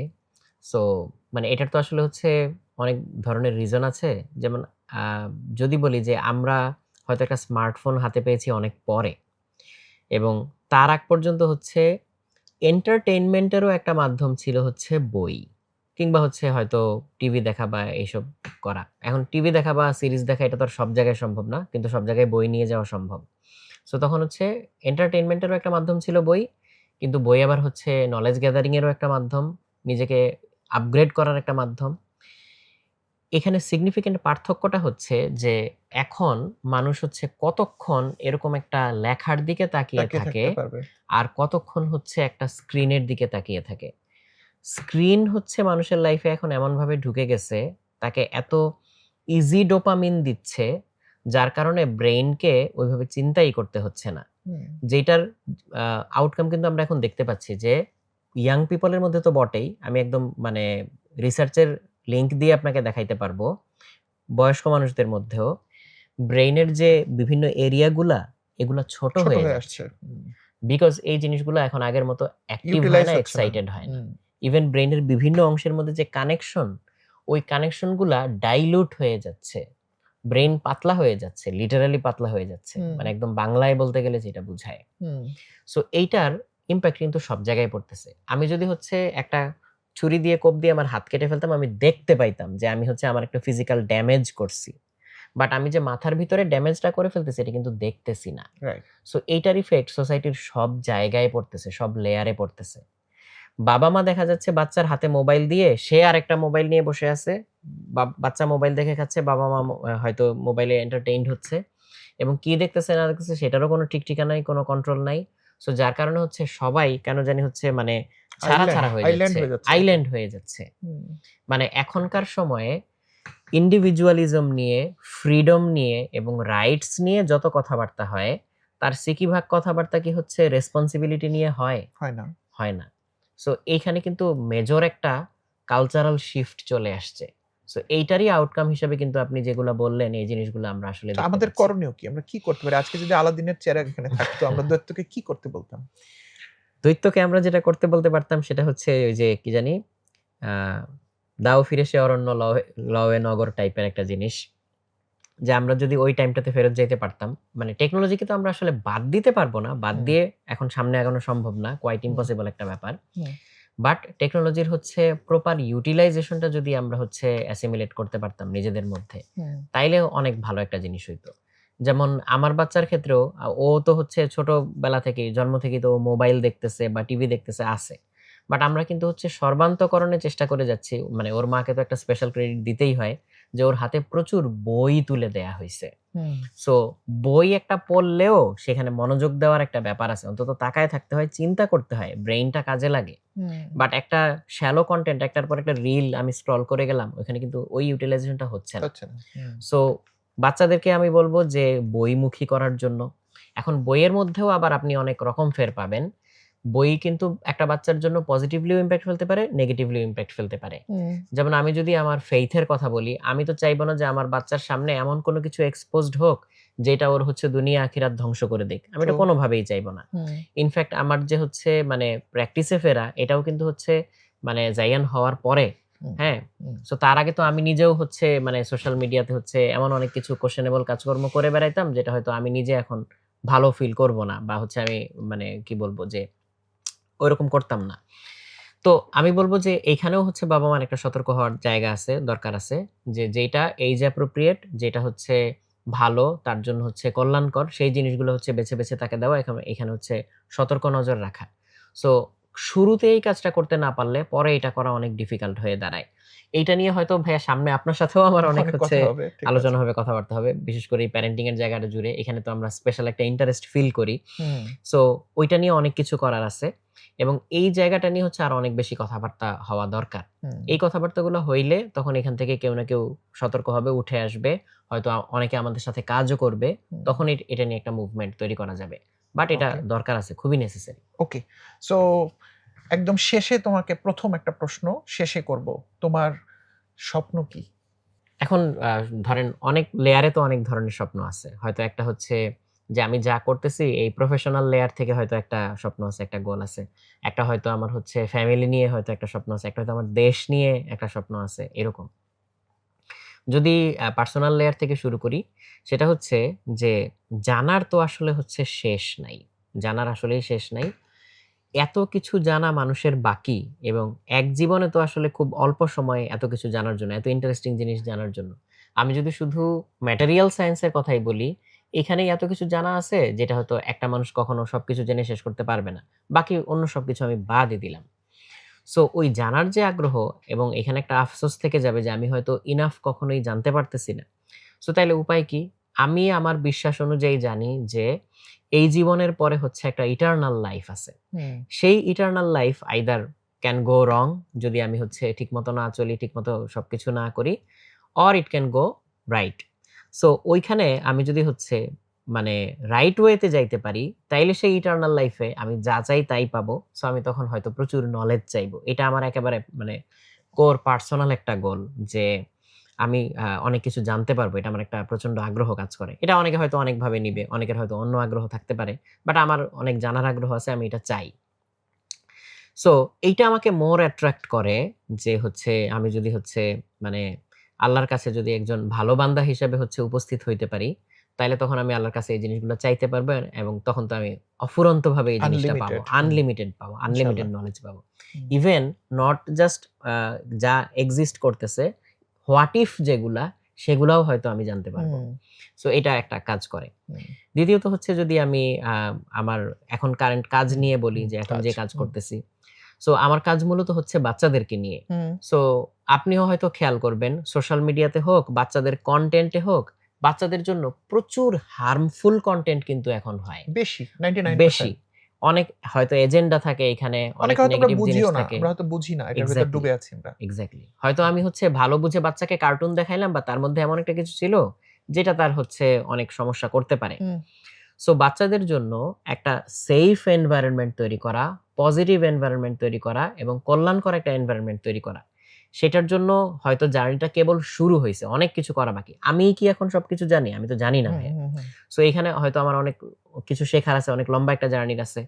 সো একটা বাচ্চার খেলনা থেকে হোক, সায়েন্স কিট দিয়ে হোক, বই দিয়ে হোক, তাদের সাথে বিভিন্ন রকম গেট টুগেদার করার মাধ্যমে হোক, তাদেরকে হচ্ছে একটা ভালো এনভায়রনমেন্ট দেওয়া, ভালো অপরচুনিটি দেওয়া গ্রো করার জন্য।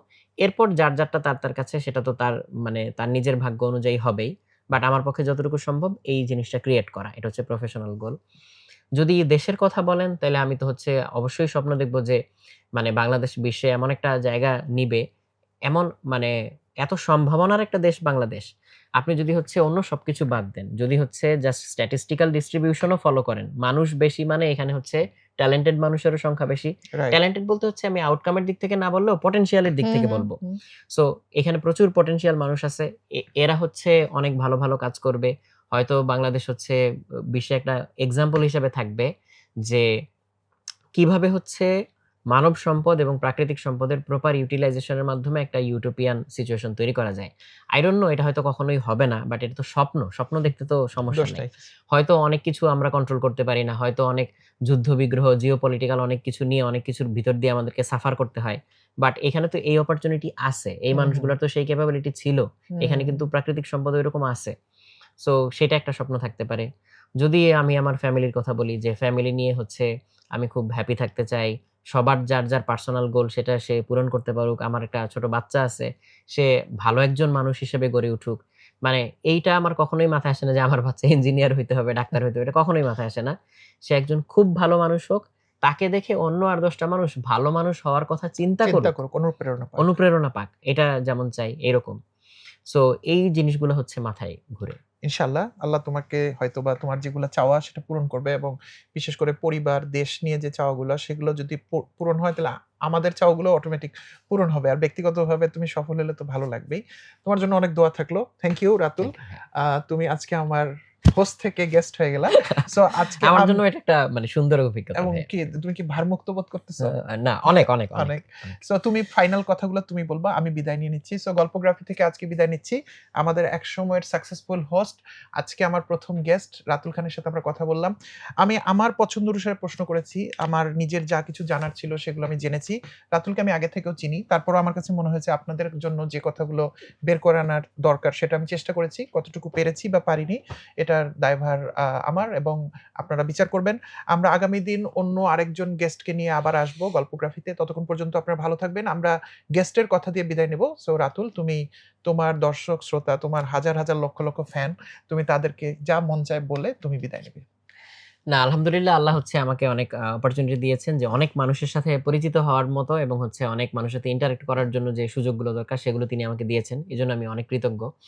তবে আমি একটা কথা দিয়ে শেষ করতে চাই, সেটা হচ্ছে যে ভাইয়ার কথা এটা একটু উঠে এসছে যে আমার জীবনে সবসময় সবকিছু পজিটিভলি মানে হয়েছে বলে যে জিনিসটা, এখন আমার সামনে কোথাও কি কোনো নেগেটিভ ঘটনা ঘটে নাই, হয়তো সেটা ঘটেছে, কিন্তু সবসময়ই আমার লেন্সটা ছিল হচ্ছে পজিটিভিটির লেন্স।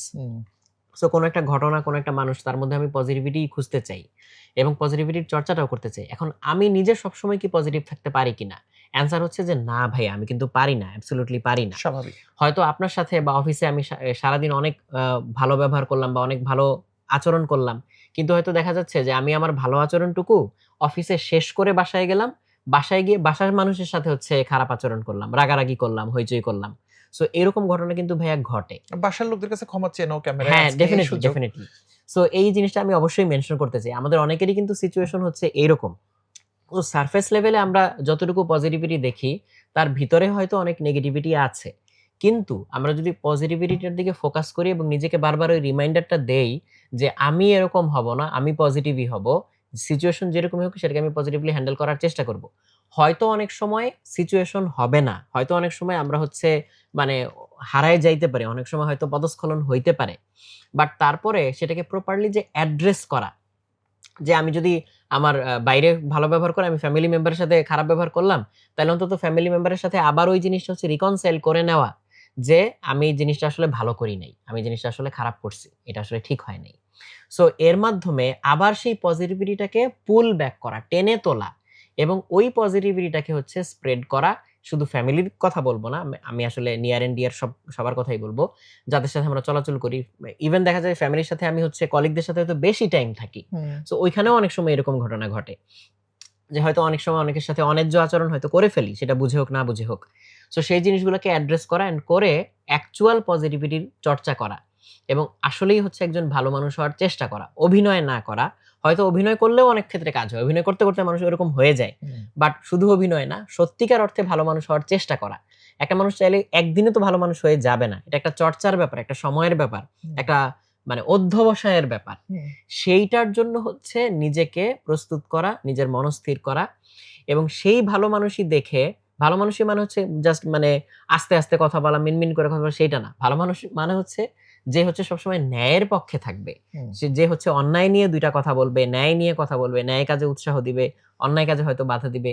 এরকম সত্যিকার একজন ভালো মানুষ হওয়ার চেষ্টা করা। সেই জার্নির মধ্যে আমিও আছি। আপনারাও চলে আসেন। ইনশাআল্লাহ হচ্ছে সবকিছু মিলে অনেক ভালো একটা পৃথিবী আমরা হয়তো তৈরি করতে পারবো ইনশাআল্লাহ। ৬ লক্ষাধিক পণ্য আর অসংখ্য সুবিধা নিয়ে আস্থার রকমারি আপনার দোরে। যা কিছু দরকারি সাথে আছে রকমারি। বই ও পণ্য অর্ডার করতে ভিজিট করুন এখনই।